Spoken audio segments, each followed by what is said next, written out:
Milagros. La descripción actual de nuestro universo podría no ajustarse a la realidad. Los milagros no se producen en contra de la naturaleza, sino en contra de lo que conocemos de la naturaleza. San Agustín. Todos los años, en septiembre y en mayo, se congrega una gran multitud en el Duomo di San Gennaro, la catedral principal de Nápoles, para presenciar un milagro. El milagro tiene que ver con un frasquito de cristal que contiene una sustancia marrón costrosa que supuestamente es la sangre de San Genaro, que fue decapitado por el emperador romano Diocleciano en el año 305 después de Cristo. Según la leyenda, después del martirio una sirvienta recogió parte de la sangre del santo y la guardó como reliquia. Nadie sabe exactamente lo que pasó después, salvo que la sangre no volvió a aparecer hasta finales del siglo XIII, cuando se instaló en un relicario de plata, en la catedral. El milagro consiste en que 2 veces al año, cuando la multitud grita al frasquito, la sustancia marrón costrosa se convierte en un líquido rojo, brillante y burbujeante. Casi nadie duda que es sangre de verdad. En 1902, un grupo de científicos de la Universidad de Nápoles hizo un análisis espectroscopio del líquido pasando un rayo de luz a través del mismo y verificaron que se trataba de sangre. Desgraciadamente, como el relicario que la contiene es muy antiguo y muy frágil, la Iglesia no va a permitir que se rompa para abrirlo y realizar más pruebas. Así que el fenómeno nunca ha sido estudiado a conciencia. Pero hay otros datos que demuestran que la transformación es algo más que un hecho ordinario. A lo largo de la historia, el primer informe escrito de la realización pública del milagro es de 1389. La sangre se ha negado a licuarse alguna vez, aunque ocurre en raras ocasiones. Los ciudadanos de Nápoles lo consideran como un mal presagio. En el pasado, el fallo del milagro precedió directamente a la erupción del Vesubio y a la invasión napoleónica de Nápoles. Más recientemente, en 1976 y en 1978, presagió el peor terremoto de la historia de Italia y la elección de un gobierno comunista en el ayuntamiento de Nápoles, respectivamente. ¿Es un milagro la licuación de la sangre de San Genaro? Parece que sí. Al menos en el sentido de que es imposible explicarlo con arreglo a las leyes científicas conocidas. La licuación. La causa el propio San Genaro. Mi opinión es que la causa más probable es la gran fe y la gran devoción de la gente que contempla el milagro. Digo esto porque casi todos los milagros realizados por taumaturgos y santos de las grandes religiones del mundo han sido duplicados por los físicos. Esto sugiere que, al igual que los estigmas, los milagros los causan fuerzas que residen en las profundidades de la mente humana. Fuerzas latentes en todos nosotros. Herbert Thurston, el sacerdote que escribió Los fenómenos físicos del misticismo, era consciente de esa similitud y se mostraba reacio a atribuir cualquier milagro a una causa verdaderamente sobrenatural, por oposición a una causa física o paranormal. Otro dato que apoya esta idea es que muchos estigmatizados, como el Padre Pío y Teresa Neumann, entre otros, eran también famosos por sus dotes psíquicas. La psicoquinesia o peca es una capacidad psíquica que aparentemente desempeña un papel en los milagros. La peca es sin duda un sospechoso probable en el milagro de San Genaro, puesto que implica una alteración física de la materia. Según Rougo, también se deben a la peca algunos de los aspectos más espectaculares de los estigmas. En su opinión, hacer que se rompan pequeñas venitas bajo la piel y que produzcan un sangrado superficial entra dentro de las capacidades biológicas normales del cuerpo. No obstante, solo la peca puede explicar la rápida aparición de grandes heridas. Está por ver que sea verdad o no. Pero queda claro que la peca, en todo caso, es un factor que interviene en algunos fenómenos que acompañan a los estigmas.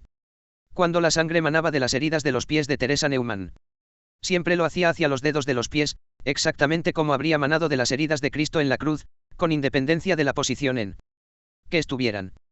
Esto significa que, cuando estaba sentada con las piernas estiradas en la cama, la sangre manaba hacia arriba, en contra de la fuerza de la gravedad. Numerosos testigos observaron este hecho. Entre ellos, muchos militares americanos destinados en Alemania después de la guerra que visitaban a Teresa Neumann para contemplar sus dotes milagrosas. En otros casos de estigmas se ha contado asimismo que la sangre manaba en contra de la ley de la gravedad. Hechos como estos nos despiertan la curiosidad porque nuestra visión actual del mundo no nos ofrece el contexto adecuado para entender la peca. Según Bohm, tendríamos ese contexto si contempláramos el universo como un holo movimiento.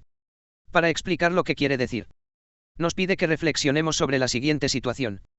Imagina que vas andando por la calle de noche, ya tarde, y que de repente surge una sombra de la nada. Tu primer pensamiento podría ser que la sombra es un agresor y que estás en peligro. La información que contiene ese pensamiento dará paso a su vez a una serie de actividades imaginadas, tales como correr, resultar herido y luchar. No obstante, la presencia de esas actividades imaginadas en la mente no constituye un proceso puramente mental. Porque son inseparables de un montón de procesos biológicos relacionados con ellas. Como por ejemplo la excitación de nervios, el latido acelerado del corazón, la descarga de adrenalina y otras hormonas, la tensión de los músculos, etc. Sí. Por el contrario, tu primer pensamiento es que la sombra no es más que una sombra. Seguirá a continuación una serie de respuestas mentales y biológicas distintas. Por otra parte, una pequeña reflexión pondrá de manifiesto que nuestra reacción ante todo lo que experimentamos es tanto mental como biológica. En opinión de Bohm, lo que hay que deducir de todo esto es un punto importante. La consciencia no es lo único que puede responder al significado. También puede responder el cuerpo. Lo cual revela que la naturaleza del significado es mental y física al mismo tiempo. Y esto nos resulta raro porque normalmente pensamos que el significado solo puede tener efecto en la realidad subjetiva, en los pensamientos que tenemos en la cabeza, y que genera una respuesta en el mundo físico de las cosas y los objetos. El significado, por tanto, puede servir de vínculo o puente entre los dos lados de la realidad, afirma Bohm. Es un vínculo indivisible en el sentido de que la información que contiene el pensamiento, que nos parece que está en el lado mental, es al mismo tiempo una actividad neurofisiológica, química y física que es obviamente lo que entraña el pensamiento en el lado material. Bohm afirma que se pueden encontrar ejemplos de significados activos en el mundo objetivo en otros procesos físicos. Uno de ellos es el funcionamiento de un chip informático. Un chip informático contiene información cuyo significado es activo en tanto en cuanto determina el modo en que fluyen las corrientes eléctricas por el ordenador. Otro ejemplo es el comportamiento de las partículas subatómicas. De acuerdo con la visión ortodoxa de la física, las ondas cuánticas actúan mecánicamente sobre una partícula controlando su movimiento. De la misma forma en que las olas del mar podrían controlar una pelota de ping-pong que flotara en la superficie. Pero Bohm no cree que esta visión explique el baile coordinado de electrones en un plasma. Por ejemplo, como tampoco el movimiento ondulatorio del agua podría explicar un movimiento asimismo bien coreografiado de pelotas de ping-pong, en el caso de que fuera descubierto en la superficie del mar. A su juicio, la relación entre partícula y onda cuántica es más parecida a un barco con piloto automático guiado por ondas de radar. Una onda cuántica no empuja a un electrón como tampoco una onda de radar empuja al barco. Más bien le da información sobre su entorno. Información que luego utiliza el electrón para maniobrar por sí mismo. En otras palabras, Bohm cree que un electrón, además de ser similar a la mente, es una entidad enormemente compleja, que no tiene nada que ver con la creencia tradicional de que un electrón es un punto simple, sin estructura. La utilización activa de información por parte de los electrones y de todas las partículas subatómicas indica realmente que la capacidad para responder al significado es una propiedad no solo de la consciencia sino de toda la materia. La posesión en común de propiedades intrínsecas, dice Bohm, ofrece una posible explicación de la psicoquinesia. Como dice él, sobre esa base, la psicoquinesia puede ocurrir si los procesos mentales de una o más personas se centran en significados que están en armonía con los significados que guían los procesos básicos de los sistemas materiales en los que ha de producirse. Es importante señalar que ese tipo de psicoquinesia no se debería a un proceso causal. Esto es, a una relación causa-efecto que implicara la participación de alguna de las fuerzas conocidas en física. Al contrario, sería el resultado de una especie de resonancia de significados, no local. O una especie de interacción no local similar, pero no igual a la interconexión no local que permite que un par de fotones gemelos manifieste el mismo ángulo de polarización. Como vimos en el segundo capítulo, Bohm piensa que únicamente la no localidad cuántica no puede explicar la PK ni la telepatía por razones técnicas, y que solo podría explicarlas una forma más profunda de no localidad. Una especie de super no localidad. El gremlin de la máquina. Otro investigador que tiene ideas sobre la PK similares a las de Bohm, pero un poco más avanzadas, es Robert G. Jahn, profesor de Ciencias Aeroespaciales y decano emérito de la Escuela de Ingeniería y Ciencias Aplicadas de la Universidad de Princeton. Su intervención en el estudio de la psicoquinesia se debió a la casualidad. Como antiguo asesor de la NASA y del Departamento de Defensa, lo que le interesaba en un principio era la propulsión en el espacio profundo. De hecho, es autor del mejor manual que existe en ese campo, Physics of Electric Propulsion. Ni siquiera creía en lo paranormal cuando se le acercó una estudiante para pedirle que supervisara un experimento de PK que quería realizar como un proyecto de estudio independiente. Jahn accedió de mala gana. Pero los resultados fueron tan provocadores que le llevaron a fundar un laboratorio para la investigación de anomalías en la ingeniería, Princeton Engineering and Anomaly Research, PEAR, en 1979. Desde entonces, Los investigadores del PEAR han obtenido indicios convincentes de la existencia de la PKA y son los que han recogido más datos sobre el tema de todo el país. En una serie de experimentos, Jaan y su socia, la psicóloga clínica Brenda Dan, emplearon un aparato llamado generador de acontecimientos aleatorios, ORG, confiando en un proceso natural impredecible como pueda ser la desintegración radioactiva. Un RG es capaz de producir una serie aleatoria de números binarios. Una serie que podría ser como esta: 1, 2, 1, 2, 2, 1, 1, 2, 1, 1, 1, 2, 1. En otras palabras, un RG es una especie de lanzador de monedas al aire automático, capaz de realizar una cantidad enorme de lanzamientos en muy poco tiempo. Como todo el mundo sabe, si lanzas al aire una moneda perfectamente equilibrada 1000 veces, lo más seguro es que obtengas un 50% de caras y un 50% de cruces. En realidad, de cada 1000 lanzamientos semejantes, el resultado puede desviarse un poco, tanto en una dirección como en la otra. Pero cuanto mayor sea el número de lanzamientos, más se acercará el resultado al 50/50. Lo que hicieron Jaan y Dan fue sentar a unos voluntarios frente a un RG y pedirles que se concentraran para producir un número anormalmente grande, de unos o de doses, a lo largo de cientos de miles de pruebas. Literalmente, descubrieron que los voluntarios influyeron sobre el resultado del RG simplemente con la concentración y causaron un efecto pequeño pero significativo estadísticamente hablando. Averiguaron también otras dos cosas. La capacidad de producir efectos PK no la tenían exclusivamente unos cuantos individuos dotados, sino que estaba presente en la mayoría de los voluntarios a los que probaron. Esto sugiere que la mayoría de nosotros posee aptitudes psicoquinéticas en algún grado. También descubrieron que voluntarios diferentes producían sistemáticamente resultados diferentes y distintivos. Resultados tan idiosincrásicos que Jaan y Dan empezaron a llamarlos firmas.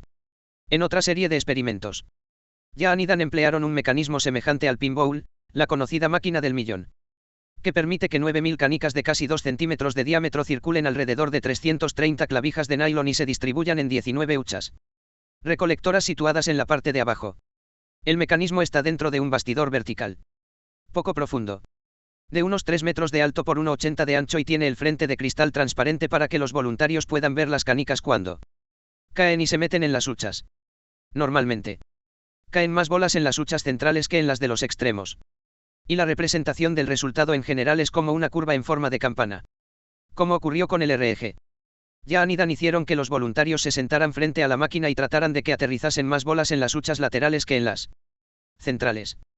Nuevamente, durante un gran número de partidas, los operadores consiguieron crear un cambio pequeño pero medible del lugar al que iban a parar las canicas. En los experimentos con el RG, los voluntarios producían un efecto PK solamente en procesos microscópicos, la desintegración de una sustancia radioactiva. Pero los experimentos con el pinball revelaron que los participantes podían utilizar la PK para influir también en objetos del mundo cotidiano. Y, más aún, las firmas de las personas que habían participado en los experimentos RG resurgieron en los experimentos pinball. Lo que sugiere que la capacidad de PK de un individuo determinado era la misma tanto en un experimento como en el otro.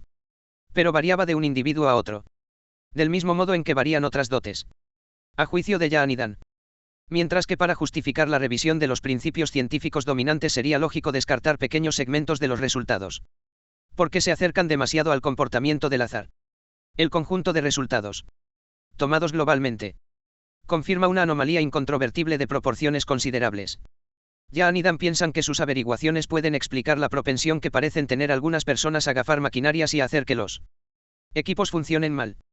Una de esas personas era el físico Wolfgang Pauli, cuyas dotes en este campo son tan legendarias que los físicos las han bautizado en broma como el efecto Pauli. Se dice que la mera presencia de Pauli en un laboratorio hacía que estallara un aparato de cristal o que un mecanismo de medición sensible se partiera por la mitad. Veamos un incidente especialmente famoso. Un físico escribió a Pauli para decirle que no podía echarle la culpa de la desintegración reciente y misteriosa de un aparato complicado puesto que no había estado presente. Sin embargo, se enteró de que Pauli había pasado junto al laboratorio en un tren en el preciso momento del desgraciado accidente. Según Jaan y Dan, el famoso efecto Gremlin, la tendencia que muestran algunos aparatos cuidadosamente probados a funcionar mal inexplicablemente, o a no funcionar en absoluto, en el momento más inoportuno y absurdo, efecto del que informan con frecuencia pilotos, tripulaciones aéreas y operadores militares.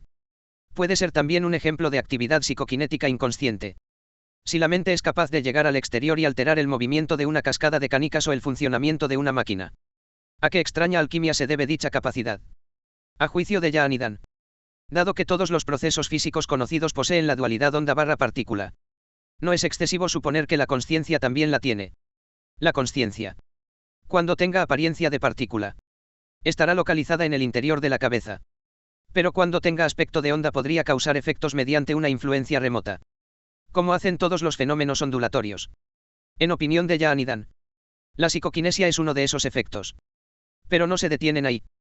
Piensan que la realidad en sí es el resultado del contacto entre la consciencia en su faceta ondulatoria y los patrones ondulatorios de la materia. Sin embargo, al igual que Bohm, no creen que sea fructífero interpretar la consciencia o el mundo material como algo aislado. Ni tampoco que se pueda pensar siquiera que la psicoquinesia es la transmisión de algún tipo de fuerza. El mensaje puede ser más sutil, dice Jahan. Tal vez esos conceptos sean simplemente inviables. Quizá no podamos hablar exitosamente de un entorno teórico ni de una consciencia teórica. Lo único que podemos experimentar es la interpenetración entre los dos. De un modo u otro. Si no se puede concebir la psicoquinesia como la transmisión de algún tipo de fuerza. ¿Qué terminología podría sintetizar mejor la interacción entre mente y materia? Esto recuerda de nuevo la forma de pensar de Bohm. Jahanidan plantean que la psicoquinesia implica un intercambio de información entre la consciencia y la realidad física y que ese intercambio debería concebirse más que como un flujo entre lo mental y lo material, como una resonancia entre ambos. Hasta los voluntarios que participaron en los experimentos de Pekka sintieron y comentaron la importancia de la resonancia, al explicar el factor que asociaban con una actuación exitosa. El que mencionaron con más frecuencia fue alcanzar una sensación de resonancia con la máquina. Un voluntario lo describió con las siguientes palabras: un estado de inmersión en el proceso que me lleva a la pérdida de conciencia de mí mismo. No me parece que tengo un control directo sobre el mecanismo. Cuando estoy en resonancia con la máquina es más como una influencia marginal. Es como estar en una canoa. Cuando va donde yo quiero, fluyo con ella. Cuando no lo hace, intento romper la fluencia y darle la oportunidad de volver a estar en resonancia conmigo. Las ideas de Jahanidan son semejantes a las ideas de Bohm en otros aspectos clave. Como Bohm, creen que los conceptos que usamos para describir la realidad, electrón, longitud de onda, consciencia, tiempo, frecuencia, solo son útiles en cuanto categorías para organizar la información, y no poseen un carácter independiente. También opinan que todas las teorías, la suya incluida, no son más que metáforas. Aunque no se identifican con el modelo holográfico, y de hecho su teoría difiere del pensamiento de Bohm en varios aspectos significativos. Si admiten que existen algunas coincidencias entre la idea holográfica y lo que postulamos nosotros, hay algún punto en común. Puesto que estamos hablando de una dependencia muy básica del comportamiento mecánico de las ondas, dice Jahan. Proporciona a la consciencia la capacidad de funcionar en un sentido mecánico ondulatorio y, por tanto, de aprovecharse, de un modo u otro, de todo el espacio y el tiempo. Dan está de acuerdo. En un sentido se podría pensar que el modelo holográfico trata del mecanismo por el cual la consciencia interacciona con esa inmensidad sensible, aborigen y mecánica, y se las arregla de alguna manera para convertirla en información utilizable. En otro sentido, si imaginamos que la consciencia individual tiene sus propios patrones ondulatorios característicos, podríamos contemplarla, metafóricamente, por supuesto, como el láser de una frecuencia particular que se entrecruza con un patrón específico del holograma cósmico. Como era de esperar, la comunidad científica ortodoxa se resiste firmemente a aceptar el trabajo de Jahanidan, que, sin embargo, está ganando aceptación por parte de algunos sectores. New York Times Magazine le dedicó recientemente un artículo. Y gran parte de los fondos del PEAR procede de la Fundación McDonnell, creada por James S. McDonnell III, de la McDonnell Douglas Corporation. Los propios Jahanidan permanecen impertérritos ante el hecho de estar dedicando tanto tiempo y esfuerzo a explorar los parámetros de un fenómeno que la mayoría de los científicos considera que no existe. Como afirma Jahan, la importancia de este asunto me merece una opinión mucho más elevada que cualquier otra cosa en la que he trabajado nunca. La psicoquinesia a gran escala. Hasta ahora, los efectos Pekka producidos en el laboratorio se limitaban a objetos relativamente pequeños. Pero hay datos que indican que al menos algunas personas pueden usar la Pekka para llevar a cabo grandes cambios en el mundo físico. El biólogo Lael Watson, autor del bestseller Supernaturaleza, Historia natural de los fenómenos llamados sobrenaturales, y un científico que ha estudiado acontecimientos paranormales por todo el mundo, se encontró con una de esas personas mientras visitaba Filipinas. Era uno de los llamados sanadores psíquicos, filipinos que, en vez de tocar a un paciente, se limitaba a mantener la mano a unos 25 centímetros por encima de su cuerpo y después apuntaba a la piel y aparecía una incisión. Instantáneamente. Además de contemplar varias demostraciones de las dotes quirúrgicas psicoquinéticas del hombre.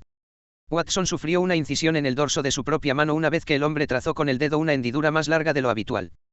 Todavía tiene la cicatriz. Hay indicios de que la psicoquinesia podría servir también para curar huesos. El Dr. Rex Gardner, médico del Sunderland District General Hospital de Inglaterra, ha contado varios ejemplos de dichas curaciones. Un artículo publicado en 1983 en el British Medical Journal contiene un aspecto interesante. Gardner, ávido investigador de milagros, presenta curaciones milagrosas contemporáneas junto a ejemplos de curaciones prácticamente idénticas, recopiladas por Beda el Venerable, historiador y teólogo inglés del siglo XVII. En una de las curaciones contemporáneas participó un grupo de monjas luteranas que vivían en Darmstadt, Alemania, cuando estaban construyendo una capilla. Una de las monjas atravesó un suelo de cemento fresco y cayó sobre una viga de madera que había debajo. La llevaron inmediatamente al hospital donde las radiografías revelaron que tenía una fractura complicada de pelvis. Las monjas, en vez de confiar en las técnicas médicas normales, hicieron una vigilia de oración durante toda la noche. 2 días después se la llevaron a casa. A pesar de que los médicos insistían en que la monja tenía que permanecer en tracción durante varias semanas. Las monjas siguieron rezando y realizaron una imposición de manos. Tras lo cual, ante el asombro de los médicos, la hermana se levantó de la cama, libre del dolor agudísimo de la fractura y aparentemente curada. Solo tardó 2 semanas en recuperarse plenamente. Y entonces volvió al hospital y se presentó ante el médico, que se quedó atónito. Aunque Gardner no intenta explicar ni esa curación ni cualquiera de las otras que trata en su artículo. La psicoquinesia parece una explicación probable. Dado que la curación natural de la fractura es un proceso largo y que hasta una regeneración milagrosa de la pelvis como la de Micheli tardó varios meses en completarse. Se insinúa que lo que llevó a cabo la tarea fue quizá la capacidad psicoquinética inconsciente de las monjas cuando hicieron la imposición de manos. Gardner describe una curación similar ocurrida en el siglo XVII. Durante la construcción de una iglesia en Hexham, Inglaterra, en la que participó San Wilfredo, obispo de Hexham a la sazón. Cuando estaban edificando la iglesia, un albañil llamado Botelm se cayó desde una gran altura y se rompió los brazos y las piernas, mientras yacía en el suelo angustiosamente. Wilfredo rezó sobre él y pidió a los demás obreros que se le unieran. Ellos lo hicieron. El aliento de la vida volvió a él y Botelm se curó rápidamente. Como según parece la curación no tuvo lugar hasta que San Wilfredo pidió a los otros obreros que se le unieran en sus rezos. Uno se pregunta si el catalizador fue San Wilfredo o si fue otra vez la psicoquinesia inconsciente del conjunto de personas allí congregadas. El Dr. William Tufts Brigham, conservador del Bishop Museum de Honolulu y célebre botánico que dedicó gran parte de su vida privada a investigar lo paranormal, relataba un incidente en el cual un kahuna o chamán nativo de Hawái curó instantáneamente un hueso roto. El incidente fue presenciado por un amigo de Brigham llamado J. A. K. Coombs.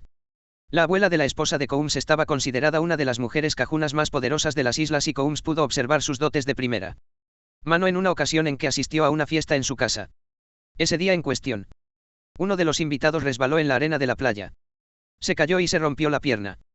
La fractura era tan seria que se veía cómo presionaban contra la piel las astillas del hueso. Coombs se dio cuenta de la gravedad de la fractura y recomendó llevar al hombre al hospital inmediatamente. Pero la anciana kahuna no quiso ni oír hablar de ello. Se arrodilló junto a él. Le enderezó la pierna y apretó sobre la zona donde el hueso roto presionaba contra la piel. Rezó y meditó durante varios minutos y luego se levantó y anunció que la curación había terminado. El hombre se incorporó perplejo. Dio un paso y después otro. Estaba completamente curado y la pierna no mostraba la menor señal de rotura. Psicoquinesia de masas en la Francia del siglo XVIII. Aparte de esos incidentes, una de las manifestaciones más sorprendentes de psicoquinesia y uno de los acontecimientos milagrosos más extraordinarios que se han registrado nunca, tuvo lugar en París en la primera mitad del siglo XVIII.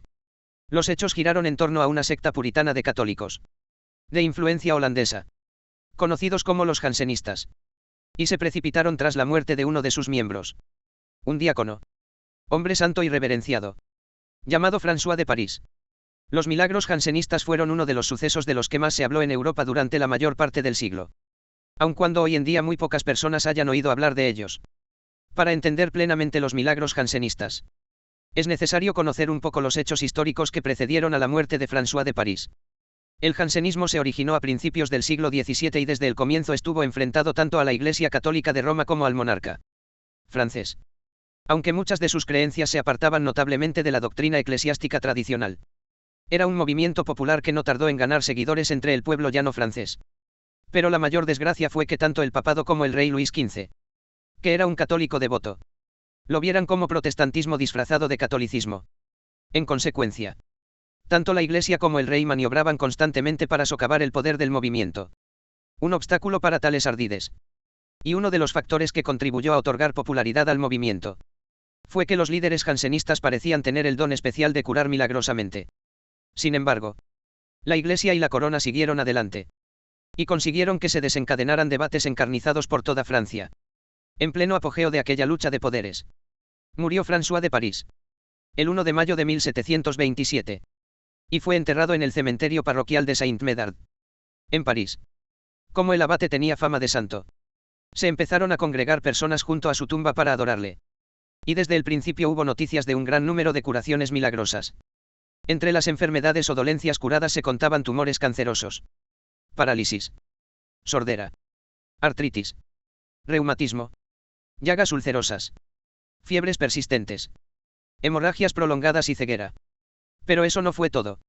Los dolientes también empezaron a experimentar extraños espasmos o convulsiones involuntarias y a realizar contorsiones asombrosas.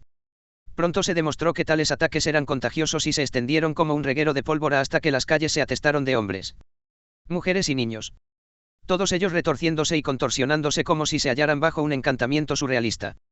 Mientras se hallaban en ese estado espasmódico de trance, los convulsionarios, como llegaron a ser llamados, mostraban aptitudes extraordinarias. Una de ellas era la capacidad de soportar sin dolor una variedad de torturas físicas casi inimaginable, entre las que figuraban golpes muy fuertes, sacudidas o mandobles con objetos pesados y afilados, así como estrangulamiento. Todo ello sin dejar señales de heridas ni magulladuras, ni un mínimo arañazo siquiera. Lo que confiere a esos acontecimientos un carácter único es el hecho de que fueran contemplados por miles de observadores literalmente.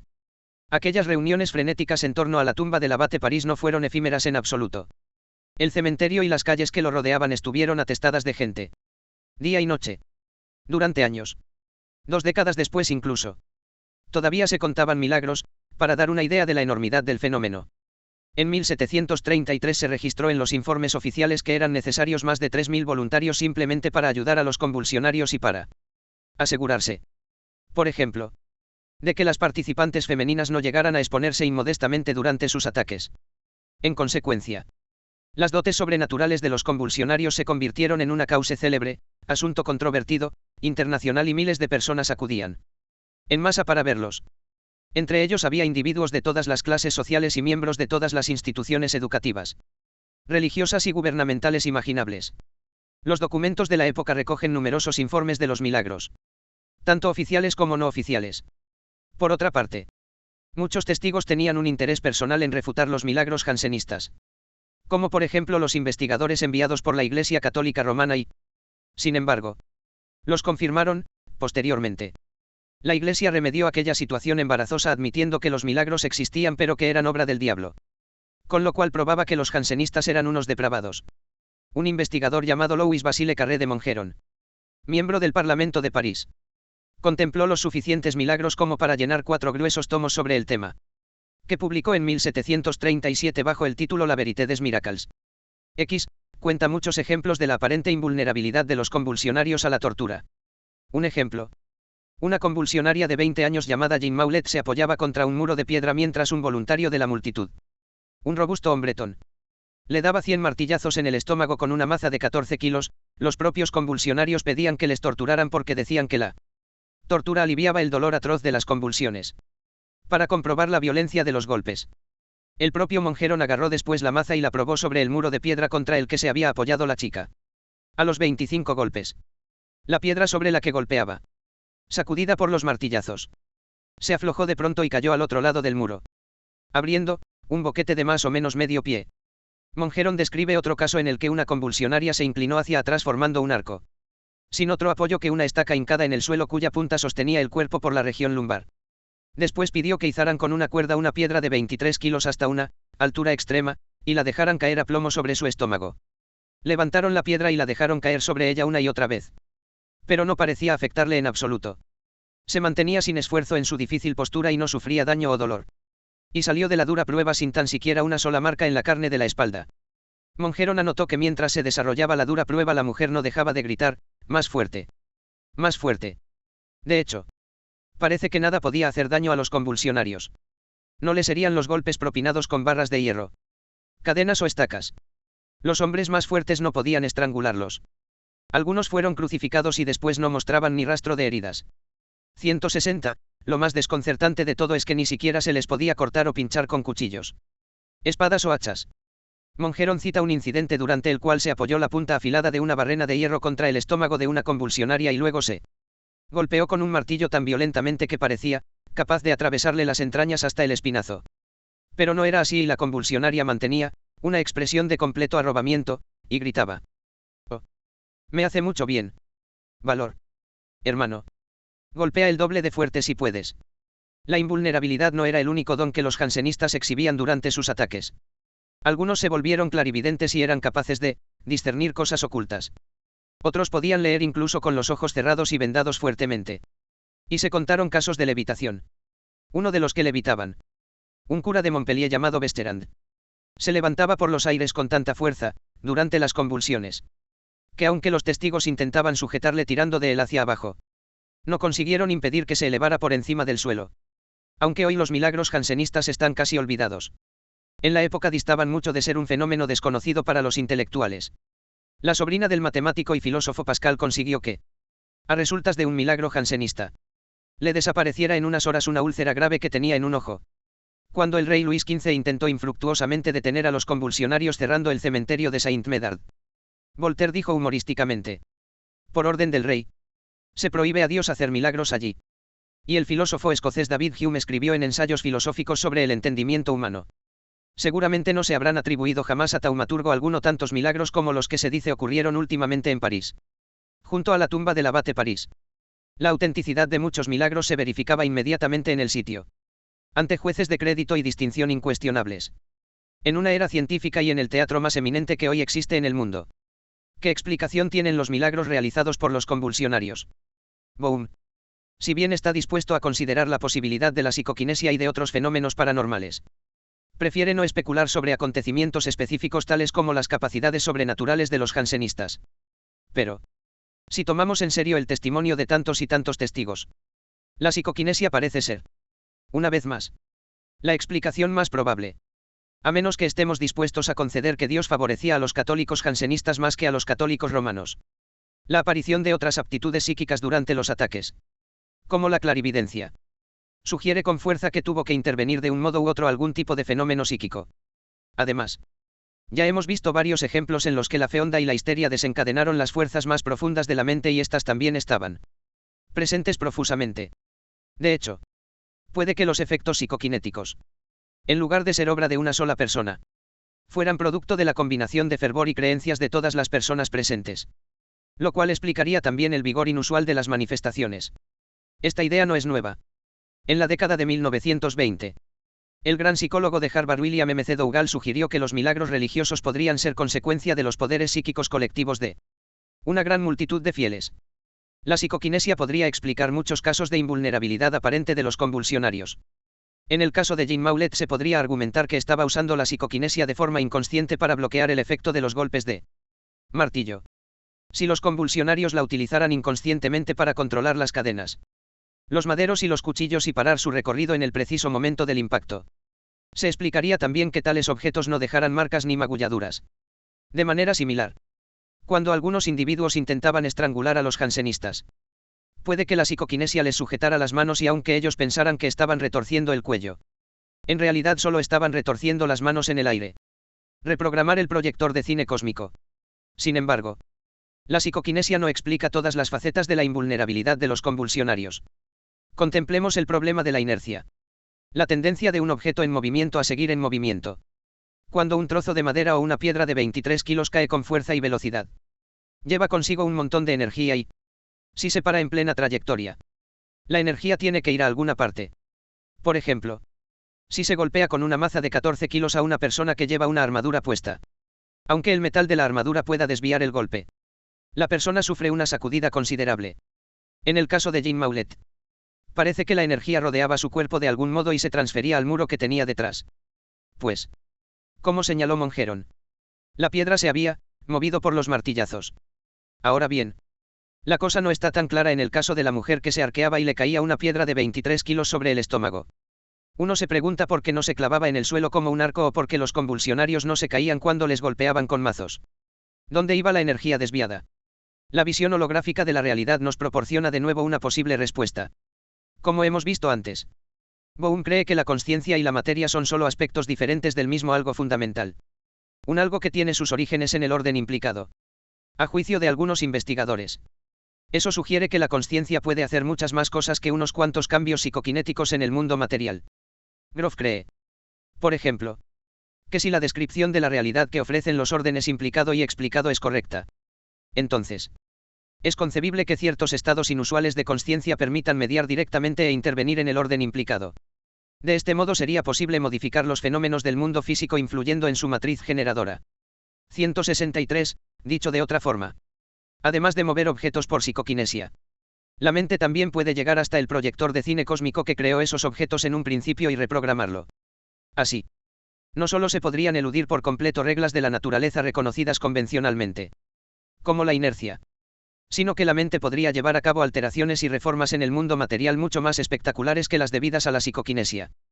Que esta teoría o alguna otra semejante pueda ser cierta lo prueba otra facultad excepcional que han mostrado varias personas a lo largo de la historia: la invulnerabilidad al fuego. En su libro Los fenómenos físicos del misticismo, Thurston aporta numerosos ejemplos de santos que poseían esa facultad, de los cuales San Francisco de Paula es uno de los más conocidos. Además de sostener ascuas ardiendo en las manos sin hacerse daño. En 1519, en las sesiones previas a su canonización, 8 testigos aseguraron que le habían visto andar a través de las llamas rugientes de un horno sin sufrir daños, cuando iba a reparar una pared del horno que se había roto. Este relato trae a la mente una historia del Antiguo Testamento. La historia de Sidrach, Misaj y Abed-nego. Tras conquistar Jerusalén, el rey Nabucodonosor ordenó a todo el mundo que adorara una estatua de él mismo. Sidrach, Misaj y Abed-nego se negaron. Así que Nabucodonosor ordenó que les arrojaran a un horno tan sumamente caliente, que las llamas quemaron incluso a los hombres que les echaron al horno. Ellos, sin embargo, sobrevivieron al fuego gracias a su fe y salieron ilesos, con el pelo sin chamuscar, las ropas sin quemaduras y sin tener siquiera olor a fuego. Según parece, las persecuciones contra la fe, como la que Luis XV intentó imponer en contra de los jansenistas, han generado milagros en más de una ocasión. Aunque los cajunas de Hawái no caminan a través de llamas rugientes, hay noticias de que pueden andar por lava ardiendo sin quemarse. Brigham contaba que 3 cajunas que había conocido le prometieron realizar la proeza para él y él le siguió durante una larga caminata hasta una corriente de lava que había cerca del volcán Kilauea, que estaba en erupción. Eligieron un río de lava de unos 45 metros de ancho que se había enfriado lo bastante como para poder soportar su peso, pero que seguía estando tan caliente aún que tenía en la superficie zonas incandescentes. Mientras Brigham les contemplaba, los cajunas se quitaron las sandalias y empezaron a recitar las largas oraciones necesarias para protegerse mientras andaban por la roca fundida, apenas endurecida. Resultaba que los cajunas le habían dicho antes a Brigham que si quería unirse a ellos, le podían conferir su inmunidad contra el fuego y él accedió con valentía. No obstante, cuando estuvo frente al calor hirviente de la lava se lo pensó 2 veces y hasta 3. El resultado fue que me quedé sentado sin moverme y me negué a quitarme las botas, escribió Brigham en su relato del episodio. Cuando terminaron de invocar a los dioses, el cajuna más viejo se dirigió corriendo hasta la lava y cruzó los 45 metros sin sufrir daños. Impresionado, pero todavía inflexible en su decisión de no correr, Brigham se levantó para ver al siguiente cajuna, cuando recibió un empujón que le obligó a ponerse a correr para no caer de cara sobre la roca incandescente. Y Brigham corrió. Cuando llegó al terreno más elevado al otro lado del río de lava, descubrió que una de sus botas se había quemado y que sus calcetines estaban ardiendo. Pero, milagrosamente, sus pies estaban ilesos. Tampoco los cajunas habían sufrido daño alguno y se revolcaban de risa ante el susto de Brigham. Yo me reí también, escribió Brigham. Jamás me sentí tan aliviado en toda mi vida como cuando descubrí que estaba a salvo. No hay mucho más que contar de aquella experiencia. Tuve la sensación de un calor intenso en la cara y en el cuerpo, pero apenas sentí nada en los pies. También los convulsionarios mostraron ser totalmente inmunes al fuego alguna que otra vez. De aquellas, Salamandras humanas. En la Edad Media el término salamandra se refería a un lagarto mitológico que vivía en el fuego según se creía. Entonces, las dos más famosas fueron Marisa Anit y Gabriel Moller. En una ocasión y en presencia de numerosos testigos entre los que estaba Mongeron, Saanit se tendió encima de dos sillas sobre un fuego abrasador y permaneció allí durante media hora. Ni ella ni su ropa mostraron consecuencias negativas. En otra ocasión, se sentó y puso los pies en un brasero lleno de carbones ardiendo. ¿Cómo le ocurrió a Brigham? Se le quemaron los zapatos y las medias. Pero los pies resultaron ilesos. Las hazañas de Gabriel Moller eran aún más inverosímiles. Además de ser insensible a los golpes propinados con espadas y palas, podía pegar la cabeza al fuego que rugía en la chimenea y mantenerla allí sin sufrir heridas. Según los testigos. Después tenía la ropa tan caliente que apenas podían tocarla y, no obstante, el pelo, las pestañas y las cejas ni siquiera estaban chamuscadas. No hay duda de que debía de ser una persona muy divertida en las fiestas. El hecho es que los jansenistas no fueron el primer movimiento convulsionario en Francia. A finales de 1600, Luis XIV intentó purgar el país de un grupo de hugonotes que resistían en el Valle de los Cevennes conocidos como los camisardos, y que exhibían aptitudes similares. En un informe oficial enviado a Roma, uno de los perseguidores, un prior al que llamaban el cura de Chaila, se quejaba de que hiciera lo que hiciera no conseguía herir a los camisardos. Cuando ordenaba que les dispararan, les encontraban las balas de mosquete aplastadas entre las ropas y la piel. Cuando les acercaban las manos a carbones en ascuas, no sufrían daño. Y cuando les envolvían de pies a cabeza con algodones empapados en aceite y les prendían fuego, no se quemaban. Por si eso fuera poco, Claris, el líder de los camisardos, mandó construir una pira y luego trepó a lo alto para pronunciar una arenga arrebatadora. En presencia de 600 testigos, ordenó que se incendiara la pira y continuó vociferando mientras las llamas se elevaban por encima de su cabeza. Cuando la pira se consumió por completo, Claris seguía ileso y no presentaba huellas del fuego en el pelo ni en la ropa.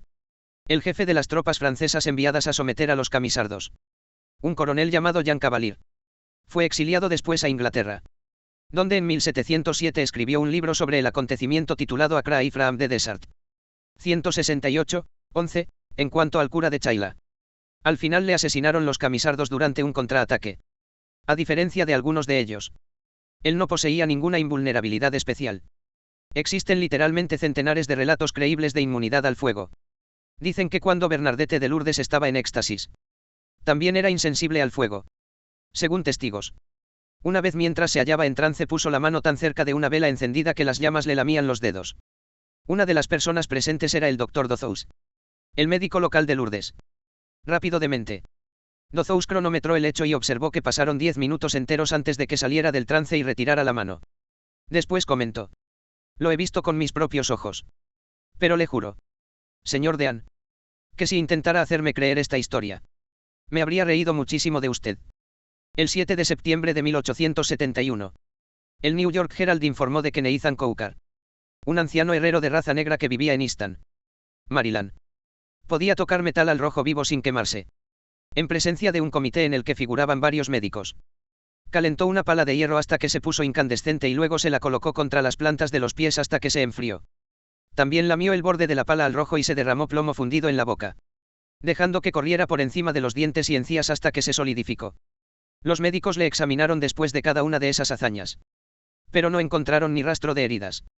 En 1927, durante un viaje de caza a las montañas de Tennessee, K.R. Bisen, un médico de Nueva York, se encontró con un niño de 12 años que poseía la misma inmunidad.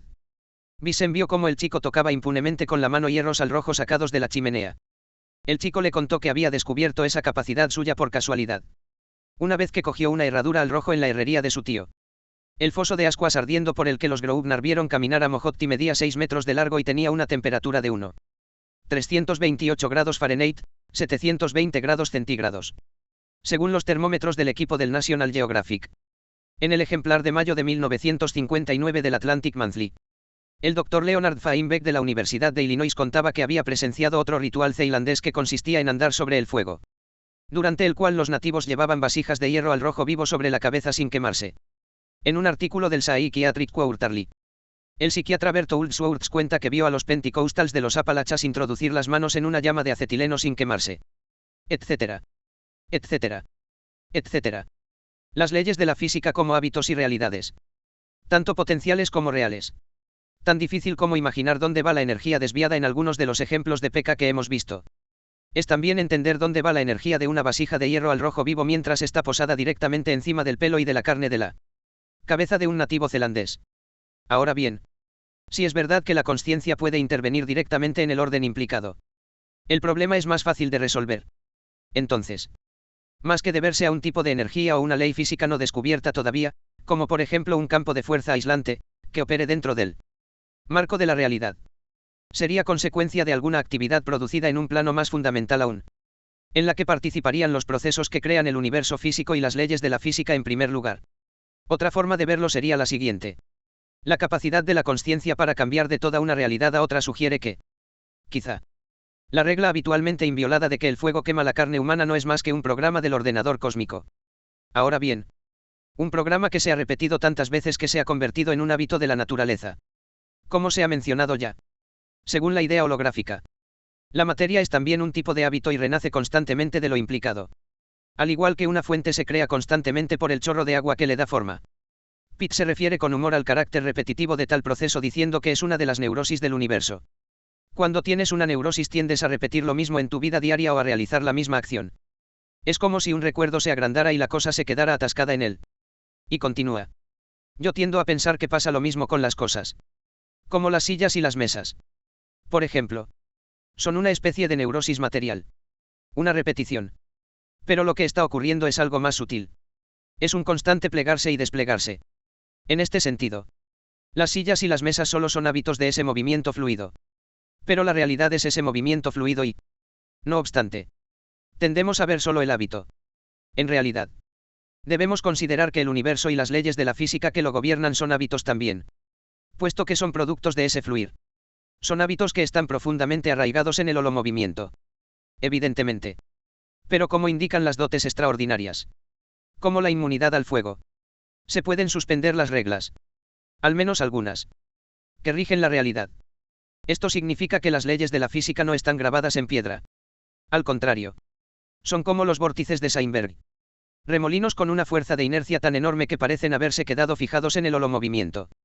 Al igual que nuestros hábitos y nuestras convicciones más íntimas se encuentran grabadas en nuestros pensamientos. La frecuencia con la que la inmunidad al fuego se asocia con la fe acentuada y el celo religioso atestigua la propuesta de Groff de que acaso se requiera estar en un estado alterado de consciencia para realizar cambios en el orden implicado. Prosigue el modelo que empezó a tomar forma en el último capítulo y su mensaje está cada vez más claro. Cuanto más profundas sean nuestras creencias y cuanta más carga emocional tengan, mayores serán los cambios que podremos realizar tanto en nuestros cuerpos como en la realidad misma. En este punto cabe preguntar: si la consciencia puede producir alteraciones tan extraordinarias en circunstancias especiales, ¿qué papel desempeña en la creación de nuestra realidad cotidiana? Hay opiniones sumamente variadas al respecto. En conversaciones privadas, Bohm admite que en su opinión el universo es todo, pensamiento, y que la realidad solo existe en lo que pensamos. Pero de nuevo prefiere no especular sobre acontecimientos milagrosos. Pribram se muestra a sí mismo reticente a comentar hechos específicos. Pero cree que sí existen varias realidades potenciales diferentes y que la consciencia tiene cierta libertad para elegir cuál manifiesta. No creo que valga cualquier cosa, comenta. Pero hay muchos mundos ahí fuera que no entendemos. Después de pasar años experimentando de primera mano con lo milagroso, Watson se muestra más audaz. No hay duda de que la realidad es en gran parte una construcción de la imaginación. No estoy hablando como físico teórico ni como alguien que sepa todo lo que pasa en las fronteras de la física de partículas. Pero pienso que tenemos la capacidad de cambiar el mundo que nos rodea de varias maneras fundamentales. Watson. En un tiempo defensor entusiasta de la idea holográfica.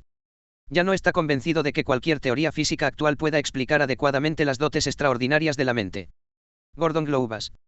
Profesor de psiquiatría y filosofía en la Universidad de California, en Irvine. Tiene una visión diferente, aunque similar. Cree que es correcta la afirmación de la teoría holográfica de que la mente construye la realidad a partir de la materia prima del orden implicado. Sin embargo, también le han influido notablemente las experiencias sobrenaturales, hoy famosas, vividas por el antropólogo Carlos Castañeda con su maestro, Don Juan, un chamán indio yaqui. A diferencia de Pribram, Gloubas cree que la impresionante colección de realidades independientes, aparentemente inagotable, que Castañeda experimentó bajo la tutela de Don Juan, y de hecho la impresionante colección de realidades, igualmente enorme, que experimentamos durante los sueños ordinarios, indica que hay un número infinito de realidades potenciales envueltas en lo implicado. Por otra parte, como los mecanismos que utiliza el cerebro para construir la realidad de cada día son los mismos que emplea para construir los sueños y las realidades que experimentamos durante estados alterados de consciencia. A lo Castañeda.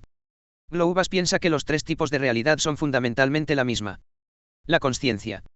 ¿Crea o no las partículas subatómicas? Esa es la cuestión. Esa diferencia de opiniones indica una vez más que la teoría holográfica es todavía una idea en ciernes. Semejante a una isla del Pacífico que acabe de formarse, cuya actividad volcánica impida que sus orillas estén claramente definidas.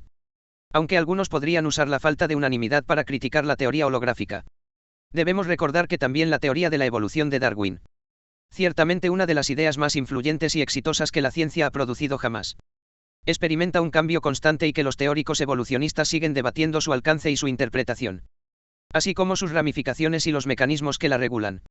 La diferencia de opiniones también pone de manifiesto que los milagros constituyen un enigma complejo. Jaan y Dan ofrecen aún otra opinión más sobre el papel de la consciencia en la creación de la realidad cotidiana y, aunque difiere de una de las premisas básicas de Bohm, merece la pena dedicarle atención puesto que proporciona una forma nueva y posible de ver el proceso por el cual se producen los milagros. A diferencia de Bohm, Jaan y Dan opinan que las partículas subatómicas no poseen una realidad visible hasta que la consciencia entra en escena. Yo creo que hemos dejado atrás hace mucho tiempo la parte de la física que trataba la gran concentración de energía, en la que examinábamos la estructura de un universo pasivo, declara Jaan.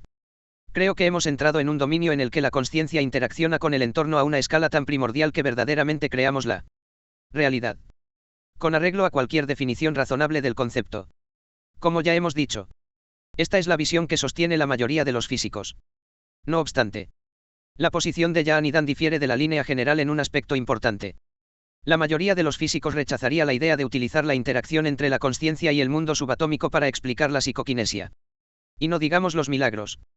De hecho, la mayor parte de los físicos, además de hacer oídos sordos a toda posible consecuencia de esa interacción, actúan realmente como si no existieran. La mayoría de los físicos mantiene un punto de vista un tanto esquizofrénico, afirma el físico teórico Fritz Rorlich de la Universidad de Siracusa. Por una parte, aceptan la interpretación habitual de la física cuántica. Por otra, insisten en la realidad de los sistemas cuánticos aun cuando no estén siendo observados. La extraña actitud de, no voy a pensar en ello aunque sé que es verdad, impide que muchos físicos consideren incluso las repercusiones fenomenológicas de los descubrimientos más increíbles de la física cuántica. Como señala David Mermin, físico de la Universidad de Cornell, los físicos se encuadran en tres categorías. Una pequeña minoría a la que preocupan las repercusiones filosóficas. Un segundo grupo que explica con razones minuciosas por qué no les preocupan. Pero sus explicaciones tienden a saltarse por completo el tema en cuestión. Y un tercer grupo que carece de explicaciones detalladas al respecto pero que también se niega a decir por qué no están preocupados. Su posición es irrebatible, asegura Mermin. Jaan y Dan no son tan tímidos. Creen que los físicos, en lugar de descubrir partículas, pueden estar creándolas. Como prueba, mencionan una partícula subatómica que ha sido descubierta recientemente, llamada anomalón, cuyas propiedades varían de un laboratorio a otro. Imagínate que tienes un coche que cambia de color y de características según quien lo conduzca. Es un hecho muy curioso que parece indicar que la realidad de un anomalón depende de quien la encuentre / cree. También pueden hallarse indicios similares en otra partícula subatómica. En la década de 1930, Pauli propuso la existencia de una partícula sin masa llamada neutrino, para solucionar un problema no resuelto en relación con la radiactividad. Durante años, el neutrino fue solo una idea. Pero después, en 1957, los físicos descubrieron indicios de su existencia. En los últimos años, los físicos se percataron de que si el neutrino tuviese masa, resolvería problemas más espinosos todavía que aquel al que se enfrentó Pauli y hete aquí que, en 1980, empezaron a aparecer pruebas de que el neutrino tenía masa. Una masa pequeña pero medible. Y eso no es todo. Resultó que se descubrieron neutrinos con masa solamente en laboratorios de la Unión Soviética. En los laboratorios de Estados Unidos, no. Así siguieron las cosas durante la mayor parte de la década de 1980 y hoy. Aunque otros laboratorios han duplicado los descubrimientos soviéticos, la situación sigue sin resolverse. Es posible que las diferentes propiedades mostradas por los neutrinos se debieran, al menos en parte, a las expectativas cambiantes y a las diferentes tendencias culturales de los físicos que las buscaban. En caso de ser así, La situación suscita una cuestión interesante. Si los físicos no descubren el mundo subatómico sino que lo crean. Porque algunas partículas, como los electrones, parecen tener una realidad estable sea quien sea el observador.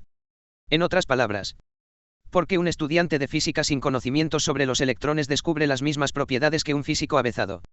Una posible respuesta es que quizá nuestra percepción del mundo no se basa solamente en la información que recibimos a través de los 5 sentidos. Por fantástica que pueda sonar, se pueden exponer argumentos convincentes en defensa de esta idea. Pero antes me gustaría contar una anécdota que presencié a mediados de los años 70. Mi padre había contratado a un hipnotizador profesional para entretener a un grupo de amigos en su casa y me invitó a asistir al acontecimiento. El hipnotizador, tras determinar rápidamente la susceptibilidad hipnótica de las personas presentes, eligió como sujeto de la hipnosis a un amigo de mi padre llamado Tom. Era la primera vez que Tom veía a aquel hipnotizador. Tom demostró ser un sujeto muy bueno y, en cuestión de segundos, el hipnotizador le sumió en un trance profundo. Luego pasó a hacer los trucos que suelen hacer los hipnotizadores en los espectáculos. Convenció a Tom de que había una jirafa en la habitación, dejándole maravillado y boquiabierto.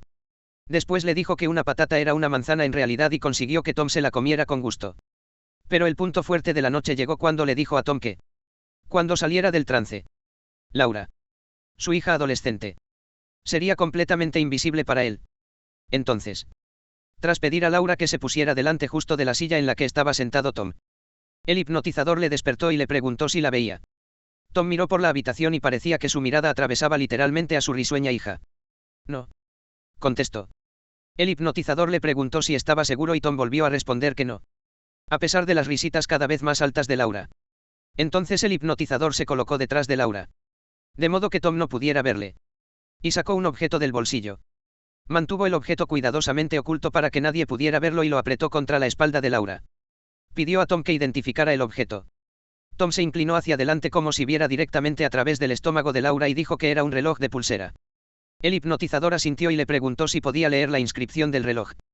Tom entornó los ojos como si se estuviera esforzando en leerla y recitó el nombre del propietario del reloj, que resultó ser una persona que ninguno de los que estábamos en la habitación conocía, y el mensaje. El hipnotizador reveló entonces que el objeto era realmente un reloj y lo pasó por la habitación para que todos pudieran ver que Tom había leído la inscripción correctamente. Cuando hablé con Tom después, me dijo que su hija había sido absolutamente invisible para él. Lo único que veía era al hipnotizador de pie, sosteniendo un reloj en la palma de la mano.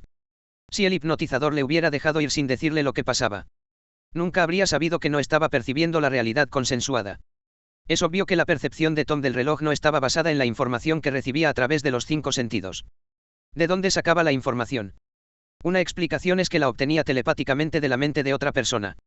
En aquel caso, de la mente del hipnotizador. Otros investigadores han comentado la capacidad que los hipnotizados tienen para aprovechar los sentidos de otras personas. El físico británico Sir William Barrett encontró indicios del fenómeno en una serie de experimentos que realizó con una chica joven. Tras hipnotizarla, le dijo que iba a percibir el sabor de todo lo que él catara. Me puse de pie detrás de la joven, cuyos ojos estaban bien vendados. Tomé sal y me la metí en la boca. Al instante ella escupió y exclamó: ¿Para qué te metes sal en la boca? Después probé azúcar y ella dijo: Esto está mejor. Le pregunté qué era y ella respondió: Dulce. Después probé mostaza, pimienta, jengibre, etc. La chica nombraba y aparentemente probaba cada especia cuando yo me la metía en la boca. En su libro Experiments in Distant Influence, 12. El fisiólogo soviético Leonid Vasiliev cita un estudio alemán realizado en los años 50 que produjo hallazgos similares. En él, la chica hipnotizada no solo percibía el sabor de lo que el hipnotizador saboreaba, sino que guiñó los ojos cuando se proyectó una luz sobre los ojos del hipnotizador. Estornudó cuando el hipnotizador olió amoníaco. Oyó el tic-tac de un reloj que pusieron junto al oído del hipnotizador. Todo ello realizado de manera que quedaba asegurado que ella no obtenía información a través de las entradas sensoriales normales. 185. La capacidad de aprovechar los sentidos de otras personas no se limita al estado hipnótico. En una serie de experimentos, ahora famosos, los físicos Harold Puthoff y Russell Targ del Stanford Research Institute de California descubrieron que casi todas las personas que sometían a prueba tenían una aptitud que ellos llamaban visión remota, que consistía en describir exactamente lo que veía una persona a distancia. Averiguaron que un individuo tras otro podían ver remotamente por el mero hecho de relajarse y describir cualquier imagen que les venía a la mente. 186. Los descubrimientos de Putofita Arc se han duplicado en docenas de laboratorios de todo el mundo. Lo que indica que la visión remota es probablemente una capacidad latente en todos nosotros. El laboratorio Princeton Anomaly Research ha corroborado asimismo los descubrimientos de Putofita Arc. El propio Jaan hizo de receptor en un estudio e intentó percibir lo que un colega suyo estaba viendo en París. Una ciudad que Jaan jamás había visitado. Además de una calle bulliciosa. Le vino a la mente la imagen de un caballero con armadura. Después resultó que el emisor estaba frente a un edificio gubernamental decorado con estatuas de figuras militares históricas. Una de las cuales era un caballero con armadura. Así pues, estamos profundamente conectados unos con otros aún de otra manera más. Situación que no resulta tan extraña en un universo holográfico. Además, las interconexiones se manifiestan aunque no seamos conscientes de ellas. Hay estudios que demuestran que cuando una persona recibe una sacudida eléctrica en una habitación, aparece registrada en los resultados del polígrafo de otra persona que está en otra habitación. Una luz proyectada en los ojos de un individuo se registra en el electroencefalograma de otra persona que participa en la prueba y que está aislada en otra habitación. Incluso el volumen de sangre de un dedo de una persona se mide con el pletismógrafo. Un indicador sensible del funcionamiento del sistema nervioso autónomo cambia cuando el emisor, desde otra habitación, encuentra el nombre de alguien que ambos conocen mientras lee una lista formada principalmente por personas que ellos no conocen. Teniendo en cuenta nuestra profunda interconexión y nuestra capacidad para construir realidades convincentes a partir de información recibida vía dicha interconexión. Tal y como hizo Tom. ¿Qué pasaría si dos o más personas hipnotizadas intentaran construir la misma realidad imaginaria? Lo fascinante es que esta pregunta ya ha sido contestada por un experimento dirigido por Charles Tart, profesor de psicología del campus David, en la Universidad de California. Tart encontró a Annie Bill, dos estudiantes de licenciatura que podían sumirse en un trance profundo y que, a su vez, eran hipnotizadores expertos. Hizo que Annie hipnotizara a Billy. Una vez que Bill estuvo hipnotizado, hizo que él la hipnotizara a ella. El razonamiento de Tart era que, con ese procedimiento tan inusual, se fortalecería la compenetración entre el hipnotizador y el hipnotizado. Una compenetración intensa ya de por sí. Y tenía razón. Cuando abrieron los ojos en un estado de hipnosis mutua, todo les parecía gris. Sin embargo, aquel gris dio paso enseguida a colores vívidos y a luces brillantes y, en un momento, se encontraron en una playa de una belleza sobrenatural. Los granos de arena brillaban como diamantes. El mar estaba lleno de enormes burbujas espumosas y relucía como si fuera champán. Y la orilla estaba salpicada de rocas cristalinas translúcidas que transmitían una luz interna. Aunque Tart no podía ver lo que veían Annie y Bill, por el modo en que hablaban se dio cuenta rápidamente de que estaban experimentando la misma realidad alucinada. Naturalmente. Enseguida fue obvio también para Annie y Bill y se pusieron a explorar el mundo nuevo que acababan de encontrar. A nadar en el océano y a estudiar el brillo de las rocas cristalinas. Desgraciadamente para Tart, también dejaron de hablar. O al menos dejaron de hablar desde la perspectiva Tart. Cuando les preguntó por su silencio, le dijeron que, en el mundo de ensueños que compartían, ellos estaban hablando. Un fenómeno que a juicio de Tart suponía que tenían un tipo de comunicación paranormal entre los dos. Sesión tras sesión, Annie y Bill siguieron construyendo varias realidades. Y todas eran tan reales, tan accesibles para los 5 sentidos, como la que experimentaban en su estado normal de vigilia. Y poseían también las mismas dimensiones. De hecho, Tart decidió que los mundos que visitaban eran más reales que la versión pálida y lunar de la realidad con la que tiene que contentarse la mayoría. Como él dice. Tras comentar sus experiencias durante un rato y tras descubrir que habían discutido detalles de las experiencias que habían compartido de los que no existían estímulos verbales en las cintas, sintieron que debían haber estado de verdad en los lugares no físicos que habían experimentado.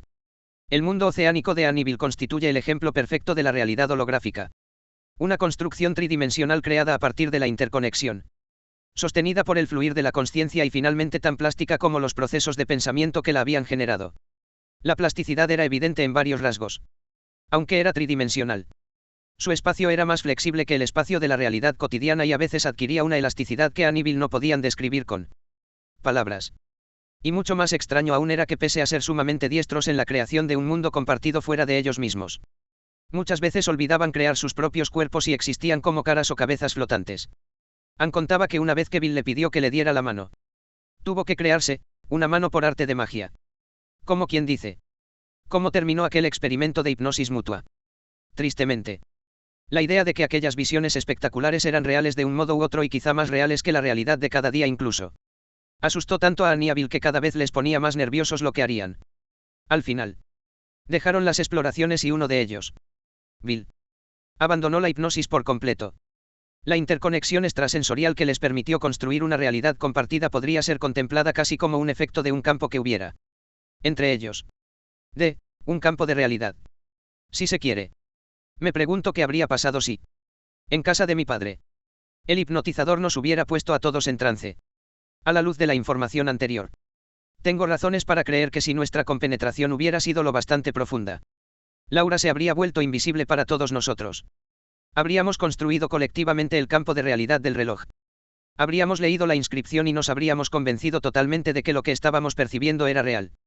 Si la consciencia juega un papel en la creación de las partículas subatómicas, es posible que las observaciones del mundo subatómico sean también una especie de campos de realidad. Si Jan puede percibir una armadura a través de los sentidos de un amigo que está en París, es más inverosímil creer que los físicos del mundo entero están conectándose inconscientemente unos con otros y utilizando un tipo de hipnosis mutua, similar a la que usaron los sujetos del experimento de TART para crear las propiedades consensuadas que se observan en un electrón. Posiblemente esta cuestión puede sustentarse en otra característica inusual de la hipnosis. A diferencia de otros estados alterados de consciencia, la hipnosis no está asociada con ningún patrón inusual de EEG. Psicológicamente hablando, el estado mental de la hipnosis reviste un parecido mayor con la consciencia normal en estado de vigilia. ¿Significa esto que la consciencia normal en estado de vigilia es en sí misma una especie de estado hipnótico y que todos estamos aprovechando constantemente campos de realidad? Josephson, galardonado con el Nobel, sugiere que puede estar pasando algo parecido. Al igual que Gloubas, se toma en serio la obra de Castañeda y ha intentado relacionarla con la física cuántica.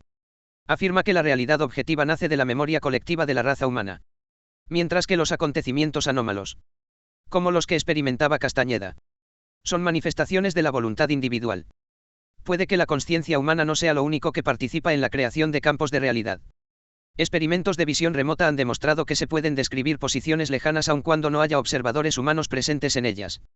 De manera similar, se puede determinar el contenido de una caja sellada, seleccionada al azar entre un grupo de cajas selladas, cuyo contenido es, por tanto, completamente desconocido.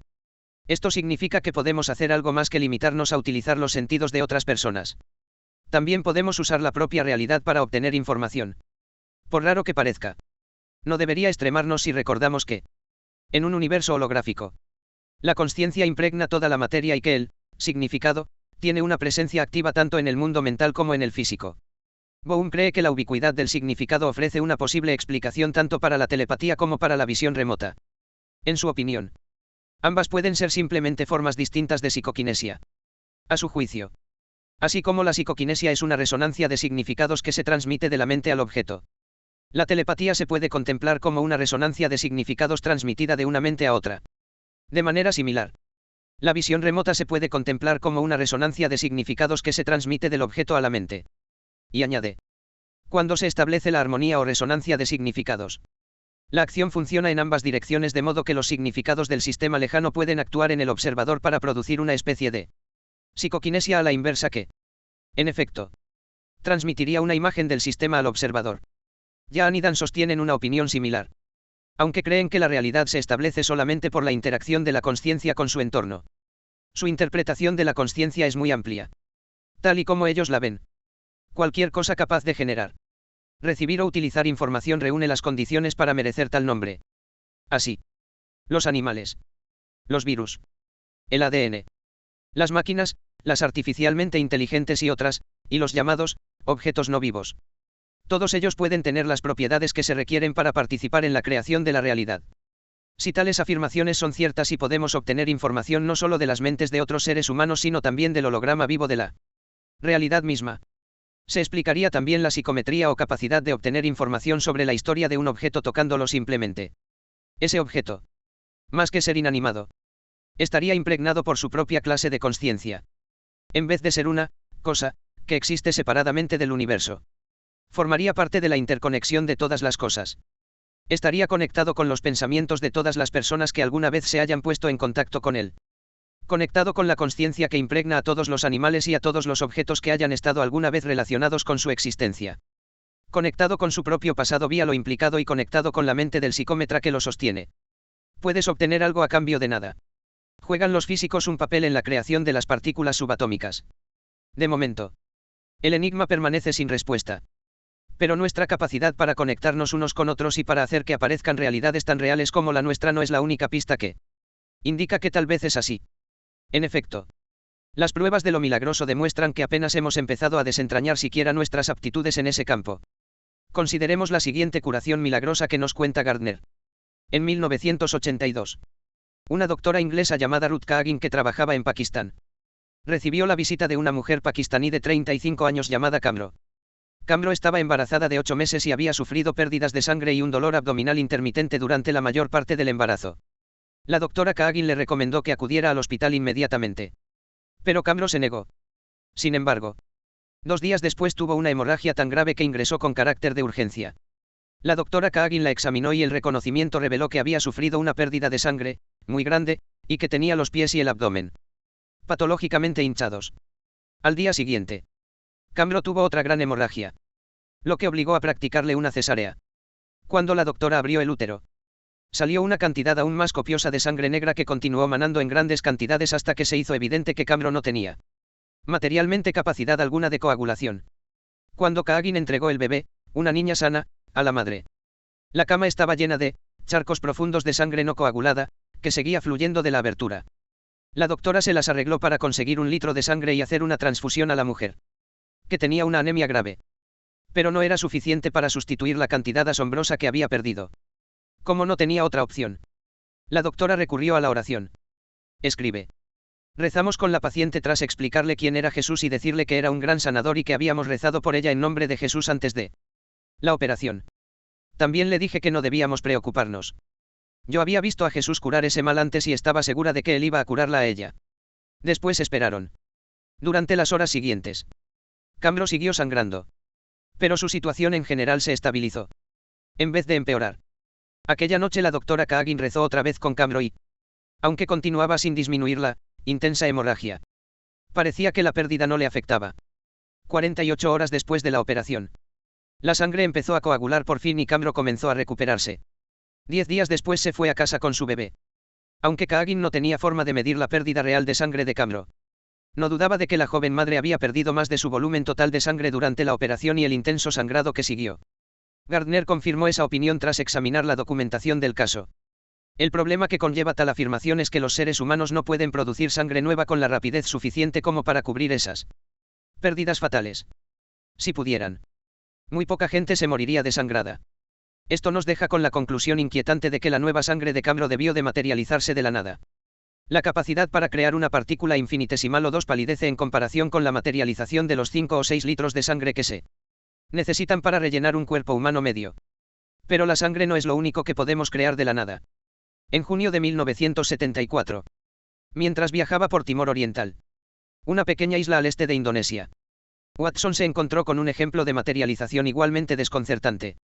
Aunque inicialmente se proponía visitar a un famoso Matando Okey, una especie de taumaturgo indonesio de quien se decía que podía hacer que lloviera cada vez que lo solicitaba, se desvió porque decían que un buano espíritu maligno inusualmente activo estaba haciendo estragos en una casa de un poblado cercano. En la casa vivía una familia formada por un matrimonio, sus 2 hijos pequeños y una medio hermana del marido, soltera y más joven. La pareja y los niños eran de piel oscura y tenían el pelo rizado, un aspecto típicamente indonesio. Pero la medio hermana, cuyo nombre era Alin, era muy distinta físicamente. Tenía la piel mucho más clara y sus rasgos eran casi chinos, lo cual explicaba su incapacidad para conseguir un marido. Además, la familia la trataba con indiferencia. Watson vio inmediatamente que ella era la fuente de la perturbación psíquica. Mientras cenaba aquella noche en el hogar de la familia, una choza con tejado de paja, Watson contempló varios fenómenos asombrosos. En primer lugar, el hijo de 8 años se puso a chillar sin previo aviso y dejó caer la taza sobre la mesa cuando le empezó a sangrar el dorso de la mano. Inexplicablemente, Watson, que estaba sentado junto al niño, le examinó la mano y vio que tenía un semicírculo de pinchazos recientes, como un mordisco, pero de un diámetro mayor que el de la boca del chico. ¿Cuándo ocurrió aquello? Alin, la persona que siempre sobraba, estaba atareada junto al fuego, enfrente del niño, mientras Watson le examinaba las heridas. La llama de la lámpara se volvió azul y produjo una llamarada repentina. Bajo aquella luz más brillante empezó a caer una lluvia copiosa de sal sobre la comida hasta dejarla totalmente cubierta e incomible. Como explicó después, No fue un diluvio repentino, sino una acción lenta y deliberada que duró lo suficiente como para permitirme mirar hacia arriba y ver que parecía empezar en medio del aire, justo por encima del nivel de los ojos. Tal vez a 1 metro o algo más por encima de la mesa. Watson se levantó de su asiento de un salto. Pero el espectáculo aún no se había acabado. De repente, una serie de sonidos fuertes y secos surgió de la mesa y ésta empezó a tambalearse. La familia se levantó también y vio la mesa saltar por los aires, como la tapa de una caja que contuviera algún animal salvaje. Finalmente se volcó sobre uno de los lados. Al principio la reacción de Watson consistió en salir de la casa corriendo con el resto de la familia.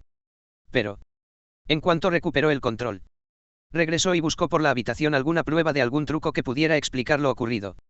No encontró ninguna. Los hechos que tuvieron lugar en la pequeña cabaña indonesia constituyen ejemplos clásicos de actividad poltergeist, que se caracteriza por sonidos misteriosos y actividades psicoquinéticas más que por apariciones de fantasmas o aparecidos.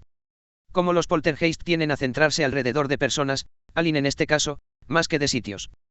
Muchos parapsicólogos creen que son manifestaciones inconscientes de la capacidad psicoquinética de la persona en torno a la cual se vuelven más activos.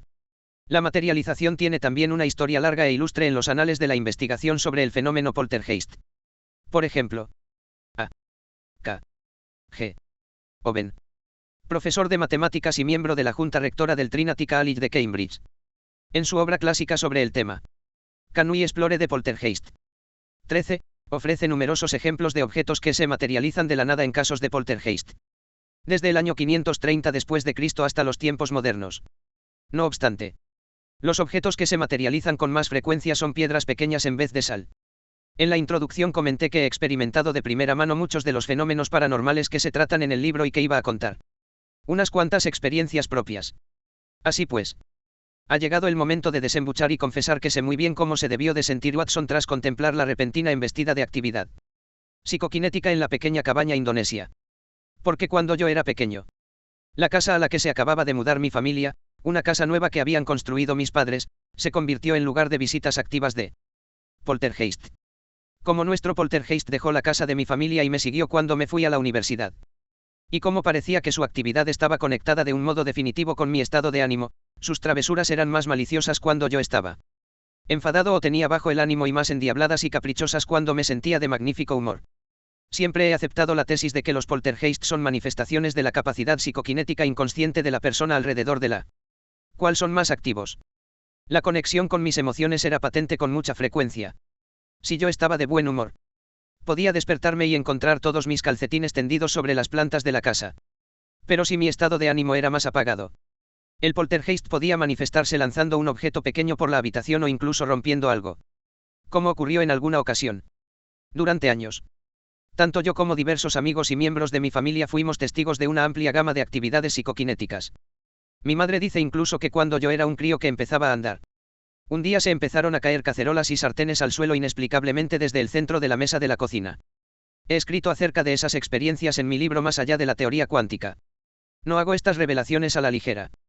Soy consciente de lo extraño que sucesos como esos resultan para la mayoría de la gente y comprendo totalmente el escepticismo con el que serán recibidas en varios sectores. No obstante, me siento obligado a hablar de ellas porque creo que es de vital importancia que intentemos entender esos fenómenos y no nos limitemos a echar tierra encima de ellos. Sin embargo, admito con cierto temor y agitación que mi poltergeist también materializaba objetos. La materialización comenzó cuando yo tenía 6 años y caían lluvias inexplicables de gravilla sobre el tejado por la noche. Posteriormente pasó a acribillarme dentro de casa con pequeñas piedras pulidas y trozos de cristales rotos con los bordes romos, como los fragmentos de cristal a la deriva que uno encuentra en la playa. Raras veces también materializaba otros objetos, entre ellos monedas, un collar y diversas bagatelas extrañas. Desgraciadamente, yo no solía ver las materializaciones reales, sino únicamente sus secuelas. Como el día que me cayó en el pecho un montón de espaguetis, San Sauce, 14, mientras dormía la siesta en mi apartamento de Nueva York. Dado que estaba yo solo en una habitación en la que no había ninguna puerta ni ventana abiertas y dado que no había nadie más en el apartamento y que no había señales de que nadie hubiera hecho espaguetis, ni hubiera irrumpido en mi casa para lanzarlos sobre mí. Solamente puedo suponer que, por razones desconocidas, el puñado de espaguetis fríos que me cayó del aire sobre el pecho se materializó de la nada. Pero unas cuantas veces sí he visto materializarse algunos objetos. En 1976. Por ejemplo, Mientras estaba trabajando en el despacho, levanté la vista por casualidad y vi un pequeño objeto marrón que apareció de repente en el aire a unos cuantos centímetros del techo. En cuanto empezó a existir, bajó zumbando en un ángulo muy agudo y aterrizó a mis pies. Cuando lo recogí vi que era un trozo de cristal marrón que podría haberse usado originalmente para fabricar botellas de cerveza. No fue tan espectacular como una lluvia de sal de varios segundos de duración. Pero me enseñó que esas cosas eran posibles. Quizá las materializaciones más famosas de los tiempos modernos sean las que producía Satya Sai Baba, un hombre santo indio de 64 años que vivía en un rincón remoto del estado de Andhra Pradesh, en el sur de la India. Según numerosos testigos oculares, Sai Baba es capaz de producir muchas más cosas que un puñado de sal y unas cuantas piedras. Extrae de la nada medallones, anillos y joyas y los reparte como regalos. También materializa una provisión interminable de golosinas y dulces indios y de sus manos surge una cantidad enorme de vibuti o ceniza sagrada. Esos hechos han sido contemplados por miles de individuos. Literalmente. Entre los que figuran tanto científicos como magos. Y nadie ha detectado jamás el menor asomo de superchería. Un testigo es el psicólogo Erlendur Haraldsson, de la Universidad de Islandia. Haraldsson ha pasado más de 10 años estudiando a Sai Baba y acaba de publicar sus averiguaciones en un libro titulado Milagros Modernos. Informe científico de los fenómenos psíquicos de Sai Baba. Aunque admite que no puede demostrar de forma concluyente que las producciones de Sai Baba no son fruto del engaño o juegos de manos, ofrece una gran cantidad de pruebas que indican convincentemente que ocurre algo fuera de lo normal. Para empezar, Sai Baba puede materializar los objetos específicos que le pidan. Una vez que Haraldsson y él tenían una conversación sobre asuntos éticos y espirituales, Sai Baba dijo que la vida diaria y la vida espiritual deberían crecer juntas. Como un Rudrakshi doble. Cuando Haraldsson le preguntó qué era un Rudrakshi doble, ni Sai Baba ni el intérprete conocían el término equivalente en inglés. Sai Baba intentó seguir con la discusión, pero Haraldsson seguía insistiendo. Y cuenta. Entonces, de repente, con un signo de impaciencia, Sai Baba cerró el puño y agitó la mano durante un segundo o dos. Cuando la abrió, se volvió hacia mí y me dijo: esto. En la palma de la mano tenía algo similar a una bellota. Eran dos bellotas que habían crecido juntas. Como las naranjas gemelas o las manzanas gemelas. Cuando Haraldsson dijo que quería conservar la doble semilla como recuerdo, Sai Baba accedió. Pero antes le pidió que la volviera a mirar. Encerró la bellota en ambas manos. Sopló sobre ellas y abrió las manos hacia mí. Dos escudos dorados unidos por una pequeña cadena dorada cubrían la doble bellota por la parte de arriba y por la de abajo. En la parte superior tenía una cruz dorada con un pequeño rubí y una argollita para poder colgarla de una cadena alrededor del cuello. 201. Haraldsson descubrió después que las rudraxias dobles eran anomalías botánicas extraordinariamente raras. Varios botánicos indios con los que consultó le dijeron que nunca habían visto una. Y cuando al final consiguió un espécimen pequeño y deformado en una tienda de Madrás, el tendero quería por ella el equivalente en moneda india a casi $300. Un joyero inglés confirmó que el oro de la decoración tenía una pureza de 22 quilates por lo menos. Regalos como ese no son raros. Sai Baba entrega con frecuencia joyas y anillos costosos, así como objetos de oro, a las multitudes que le visitan a diario y que le veneran como a un santo. También materializa enormes cantidades de comida y, cuando le caen de las manos las diversas golosinas que produce, están tan sumamente calientes que a veces la gente ni siquiera puede cogerlas. Puede hacer que manen siropes dulces y aceites fragantes de sus manos, e incluso de sus pies, y, cuando acaba, no le queda en la piel ni una señal de la sustancia pegajosa. Puede producir objetos exóticos tales como granos de arroz con diminutas imágenes de Krishna perfectamente grabadas en ellos. O frutas fuera de temporada, cosa casi imposible en una zona rural que carece de electricidad y refrigeración, y frutos anómalos. Como manzanas que, cuando las pelas, resulta que son manzanas por un lado y otra fruta por el otro. Igualmente increíbles son sus producciones de ceniza sagrada. Cada vez que anda entre las masas que le visitan, le salen de las manos cantidades prodigiosas de ceniza. Él la reparte por todas partes. En los recipientes que le ofrecen. En las manos que se extienden hacia él. Sobre las cabezas y formando largas estelas serpenteantes por el suelo. En un solo paseo por los terrenos que rodean su ashram puede producir la ceniza suficiente como para llenar varios bidones. En una de sus visitas, Haraldsson y el Dr. Carlis Assis, director de investigación de la American Society for Psychical Research, vieron parte de la ceniza en proceso de materialización. Como relata Haraldsson, abrió la palma de la mano, la volvió hacia abajo y sacudió la mano haciendo unos cuantos círculos pequeños y rápidos. Cuando lo hizo, apareció una sustancia gris en el aire, justo debajo de la palma.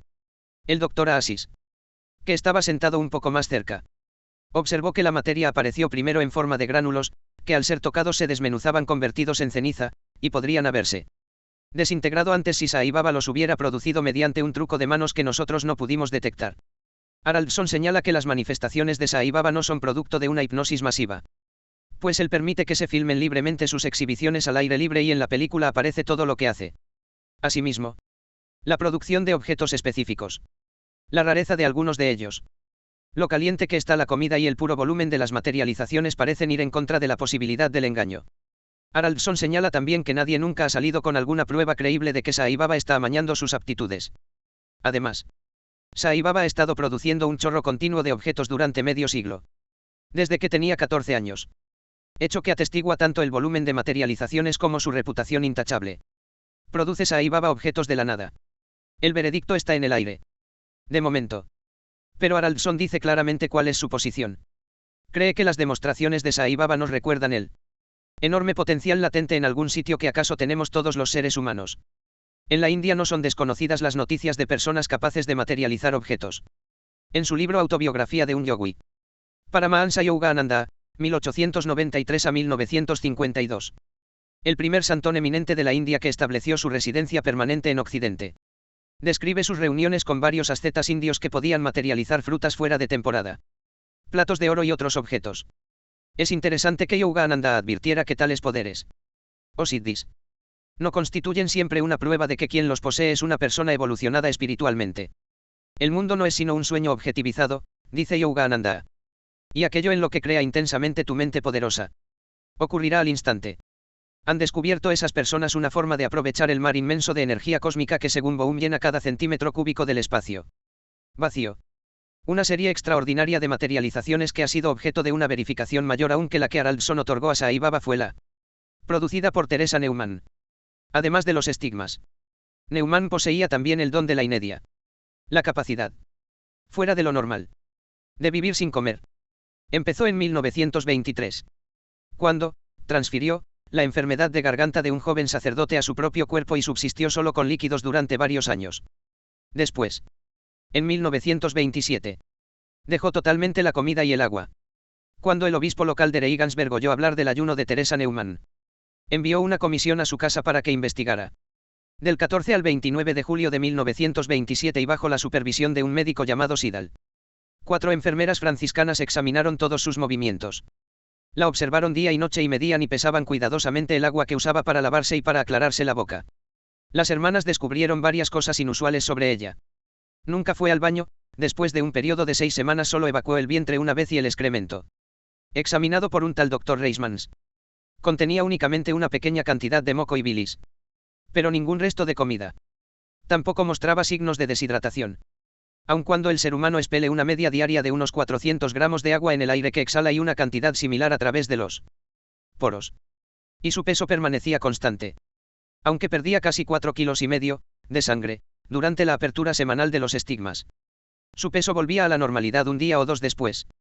Al final de la investigación, el doctor Sidal y las hermanas estaban completamente convencidos de que Teresa Neumann no había comido ni bebido nada durante 14 días completos.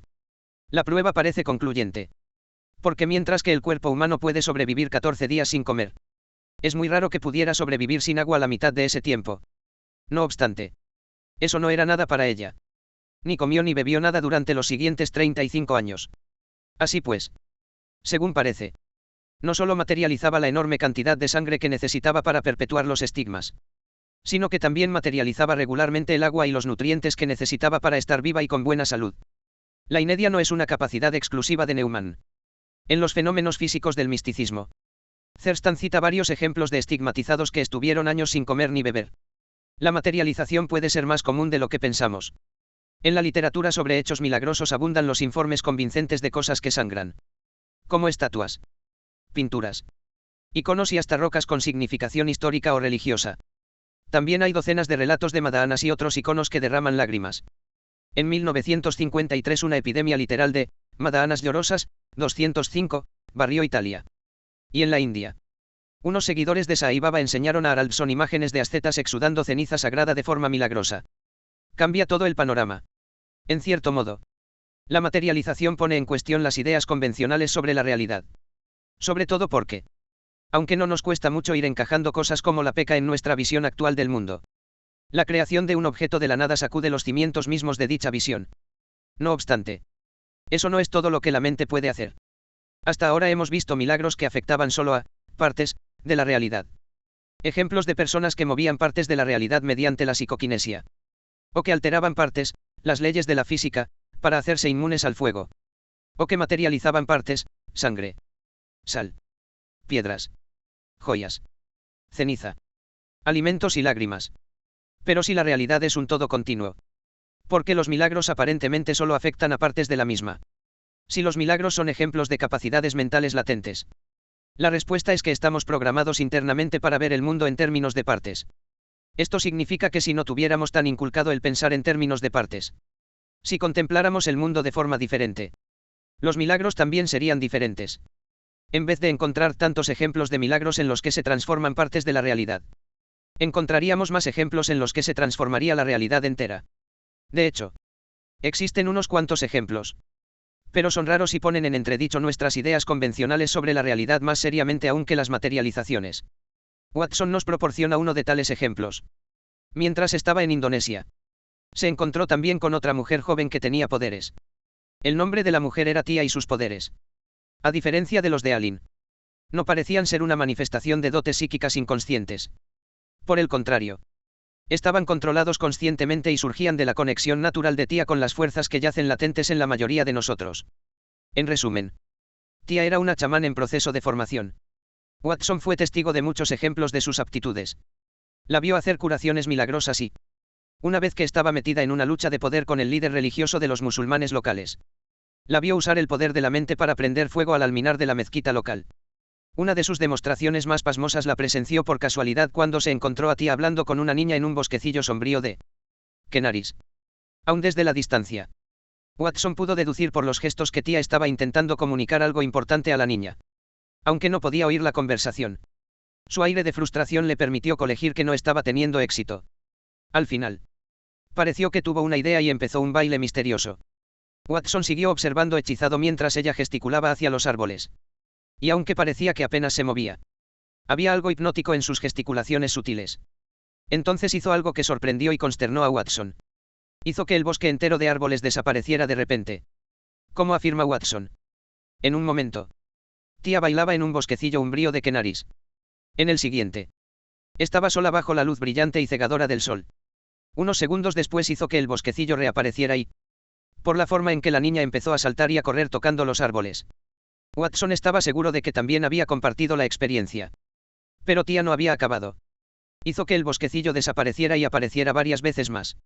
Mientras ella y la niña unían las manos y bailaban y se reían ante toda aquella maravilla. Watson se alejó caminando, devanándose los sesos. En 1975, cuando estaba en el último curso en la Michigan State University, tuve una experiencia igualmente misteriosa que puso en cuestión la realidad. Fui a cenar con una de mis profesoras a un restaurante local y estuvimos discutiendo las repercusiones filosóficas de las experiencias de Carlos Castañeda. Nuestra conversación se centraba en un incidente en particular que Castañeda revela en Viaje a Ixtlán. Don Juan y Castañeda están en el desierto una noche buscando un espíritu cuando se encuentran con una criatura que parece un ternero pero que tiene orejas de lobo y un pico de pájaro. Está hecho un ovillo y chilla como si estuviera en mitad de una muerte agonizante.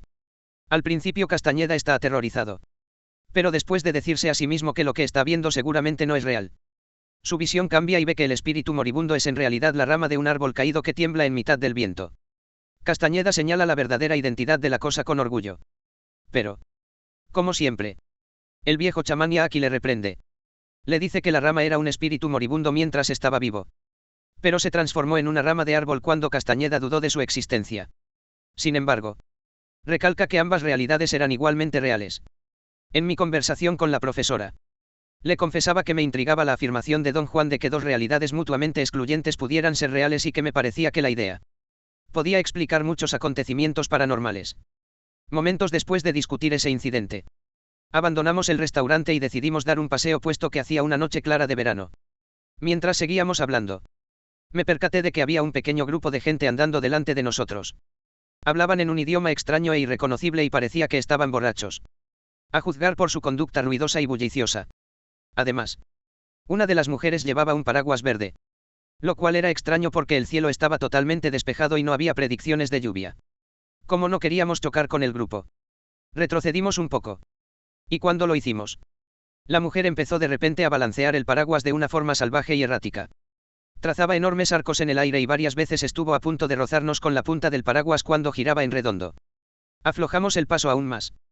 Pero cada vez era más evidente que su actuación estaba destinada a captar nuestra atención. Finalmente, tras conseguir atraer y fijar nuestra mirada en lo que estaba haciendo, sostuvo el paraguas por encima de su cabeza con las dos manos y lo lanzó teatralmente a nuestros pies. Ambos lo miramos en silencio, preguntándonos por qué lo había hecho. Cuando de pronto empezó a suceder algo extraordinario. El paraguas hizo lo que solo puedo describir como titilar. Como la luz de una linterna cuando está a punto de extinguirse. Emitió un ruido extraño y crujiente. Como el sonido del papel de celofán cuando se arruga y, en medio de un despliegue asombroso de luces multicolores y centelleantes, se curvó. Cambió de color y acabó transformado en un bastón nudoso de color marrón grisáceo. Yo me quedé tan perplejo que no dije nada durante unos segundos. Mi profesora fue la primera en hablar y dijo con una voz baja y conmocionada que creía que el objeto era un paraguas. Le pregunté que si había visto que pasaba algo extraordinario y ella asintió con la cabeza. Ambos escribimos lo que pensábamos que había ocurrido y nuestros relatos coincidieron punto por punto. Lo único que difería levemente en nuestras descripciones era que, según mi profesora, el paraguas había crepitado cuando se transformó en bastón. Un sonido que no es tan distinto del que produce el celofán cuando se arruga. ¿Qué significa todo? Ese incidente suscita muchas preguntas para las que no tengo respuesta. No sé quiénes eran las personas que arrojaron el paraguas a nuestros pies. Ni si fueron conscientes siquiera de la transformación mágica que tuvo lugar mientras se alejaban paseando. Aunque la representación extraña y aparentemente intencionada de la mujer sugiere que no estaban totalmente ajenos. La transformación mágica del paraguas nos dejó tan paralizados a mi profesora y a mí que, cuando tuvimos la presencia de ánimo necesaria para preguntarles, hacía tiempo que se habían ido. No sé por qué pasó aquello. Salvo que parece obvio que estaba relacionado de alguna manera con nuestra charla sobre la vivencia de Castañeda de un acontecimiento similar. Ni siquiera sé por qué tengo el privilegio de experimentar tantos sucesos paranormales. Salvo que parece estar relacionado con el hecho de haber nacido con grandes aptitudes psíquicas innatas. De adolescente empecé a tener sueños vívidos y detallados sobre hechos que sucedían posteriormente. A menudo sabía cosas de otras personas que no tenía derecho a saber. Cuando tenía 17 años, desarrollé espontáneamente la capacidad de ver un campo energético, aura, alrededor de cosas vivas y, hasta la fecha, muchas veces puedo determinar cosas sobre la salud de una persona por la forma y el color de la niebla luminosa que veo a su alrededor. Por encima y más allá de eso, todo lo que puedo decir es que todos estamos dotados de aptitudes y cualidades diferentes. Algunos son artistas naturales. Otros bailarines. Parece que yo he nacido con la química necesaria para provocar cambios en la realidad. Para catalizar de alguna manera las fuerzas requeridas para precipitar acontecimientos paranormales. Estoy agradecido por tener esa aptitud. Pues me ha enseñado mucho acerca del universo. Pero no sé por qué la tengo. Lo que sé es que, el incidente del paraguas, como he acabado llamándolo, implicó una alteración radical en el mundo. En este capítulo hemos visto milagros que han implicado cambios de la realidad cada vez mayores. Para nosotros es más fácil comprender la psicoquinesia que la capacidad de crear un objeto de la nada y, para la mayoría de nosotros, es más fácil aceptar la materialización de un objeto que la aparición y desaparición de todo un bosque de árboles. O la aparición paranormal de un grupo de gente capaz de transformar la materia como por encanto. Esos incidentes insinúan cada vez con más fuerza que la realidad es, en un sentido muy real, un holograma. Una construcción mental. La cuestión pasa a ser la siguiente. Es un holograma relativamente estable durante largos periodos de tiempo y sometido únicamente a alteraciones mínimas por la consciencia. Como sugiere Bohm. O es un holograma que solamente parece estable, pero que en circunstancias especiales puede cambiar y reformarse de maneras ilimitadas literalmente. Como sugieren los indicios de los milagros. Algunos investigadores que han abrazado la idea holográfica creen que la última opción es la correcta. Grof. Por ejemplo, no solo se toma en serio la materialización y otros fenómenos paranormales extremos, sino que cree que la realidad está verdaderamente formada por nubes y es flexible ante la autoridad sutil de la consciencia. Como él dice, el mundo no es necesariamente tan sólido como lo percibimos. El físico William Tillard, jefe del Departamento de Ciencia de Materiales de la Universidad de Stanford y partidario de la idea holográfica, está de acuerdo con él. Cree que la realidad es semejante al simulador que aparece en la serie de televisión Star Trek. La nueva generación. En la serie, El simulador de realidad virtual es un entorno en el que los ocupantes pueden hacer aparecer una simulación gráfica prácticamente de cualquier realidad que deseen, como un bosque exuberante o una ciudad bulliciosa. También pueden cambiar cada simulación como se les antoje. Cómo hacer que una lámpara se materialice o que desaparezca una mesa que no quieren. Tiller cree que el universo es también una especie de entorno de realidad virtual creado por la integración de todas las cosas vivas. Afirma que lo hemos creado como instrumento de la experiencia y hemos creado las leyes que lo gobiernan. Y cuando alcanzamos el límite de lo que entendemos, podemos efectivamente cambiar las leyes. De modo que también estamos creando la física a medida que avanzamos. Si Tiller tiene razón y el universo es un enorme cuarto de la realidad virtual, la capacidad de materializar un anillo de oro o de hacer que un bosquecillo de Kenaris desaparezca y reaparezca ya no nos resulta tan extraña. Hasta el incidente del paraguas se puede contemplar como una aberración temporal de la simulación holográfica que llamamos realidad ordinaria. Aunque mi profesora y yo no éramos conscientes de que poseíamos esa capacidad. Puede ser que el fervor emocional de nuestra discusión sobre Castañeda hiciera que nuestros inconscientes cambiaran el holograma de la realidad para que representara mejor lo que ambos creíamos en aquel momento. Dada la afirmación de Ullman de que la psique está tratando constantemente de enseñarnos cosas que no sabemos cuando permanecemos en estado de vigilia. Puede que el inconsciente esté programado incluso para producir semejantes milagros de vez en cuando, con el fin de ofrecernos destellos de la verdadera naturaleza de la realidad. Para que veamos que el mundo que creamos para nosotros mismos es, en última instancia, tan infinitamente creativo como la realidad de nuestros sueños. Decir que la realidad se crea por la integración de todas las cosas vivas no difiere realmente de afirmar que el universo está compuesto por campos de realidad. Si esto es verdad, explica por qué parece estar relativamente fijada la realidad de algunas partículas subatómicas, como los electrones, mientras que la realidad de otras partículas subatómicas, como los anomalones, parece ser más flexible. Puede que los campos de realidad que percibimos ahora como electrones se convirtieran en parte del holograma cósmico hace mucho tiempo. Quizá mucho antes de que los seres humanos formaran parte siquiera de la totalidad integrada de todas las cosas. Por tanto, es posible que los electrones estén tan profundamente arraigados en el holograma que ya no sean tan susceptibles de ser influidos por la consciencia humana como otros campos de realidad más nuevos. De manera similar, puede que los anomalones varíen de un laboratorio a otro porque son campos de realidad más recientes y todavía son rudimentarios y titubean confusos, buscando su identidad. Como quien dice, en un sentido, son como la playa de champán que percibían los sujetos del experimento de Tart cuando todavía se encontraba en un estado gris y no se había desplegado completamente de lo implicado. Esto puede explicar asimismo por qué la aspirina ayuda a prevenir el ataque al corazón a los americanos y no a los británicos. Quizás sea también un campo de realidad relativamente nuevo, que se está formando todavía. Hay indicios incluso de que la capacidad de materializar sangre es un campo de realidad relativamente reciente. Rougou observa que se empezó a hablar de milagros de sangre en el siglo XIV. Con el milagro de San Genaro. El hecho de que no se conozcan milagros de sangre anteriores parece indicar que la facultad apareció en aquella época. Una vez establecida, facilitó a otros la utilización del campo de realidad de su posibilidad. Lo que explicaría por qué ha habido numerosos milagros de sangre desde San Genaro. Pero ninguno antes. Si el universo es un cuarto de la realidad virtual, habría que contemplar todas las cosas que parecen estables y eternas, desde las leyes de la física a la sustancia de las galaxias, como campos de realidad, como quimeras ni más ni menos reales que los accesorios de un sueño gigante, mutuamente compartido. Habría que considerar ilusoria toda permanencia y solo sería eterna la consciencia. La consciencia del universo vivo. Naturalmente. Hay otra posibilidad. Tal vez los únicos campos de realidad sean los acontecimientos anómalos, como el incidente del paraguas. Y tal vez al mundo en general no le afecte la consciencia y siga siendo tan estable como nos han enseñado a creer. Lo malo de esta suposición es que nunca se puede demostrar. La única prueba de fuego que tenemos para determinar si algo es real. Pongamos un elefante púrpura que acaba de entrar en el cuarto de estar. Es averiguar si otra gente puede verlo también. Pero una vez que admitimos que dos personas o más pueden crear una realidad, sea un paraguas que se transforma o un bosquecillo evanescente de Kenaris, ya no tenemos otra forma de demostrar que la mente no crea todo lo demás que hay en el mundo. En resumidas cuentas, todo es una cuestión de filosofía personal. Y las filosofías personales varían. Jahn prefiere pensar que solo es real la realidad creada por las interacciones de la consciencia. En su opinión, la pregunta de si hay una ahí fuera es una pregunta teórica. Y una cuestión teórica. Si no hay forma de verificarla, no sirve de nada intentar formularla. Gloubas, que admite de buena gana que la realidad es una construcción de la consciencia, prefiere pensar que hay un mundo más allá de la burbuja de la percepción. Dice.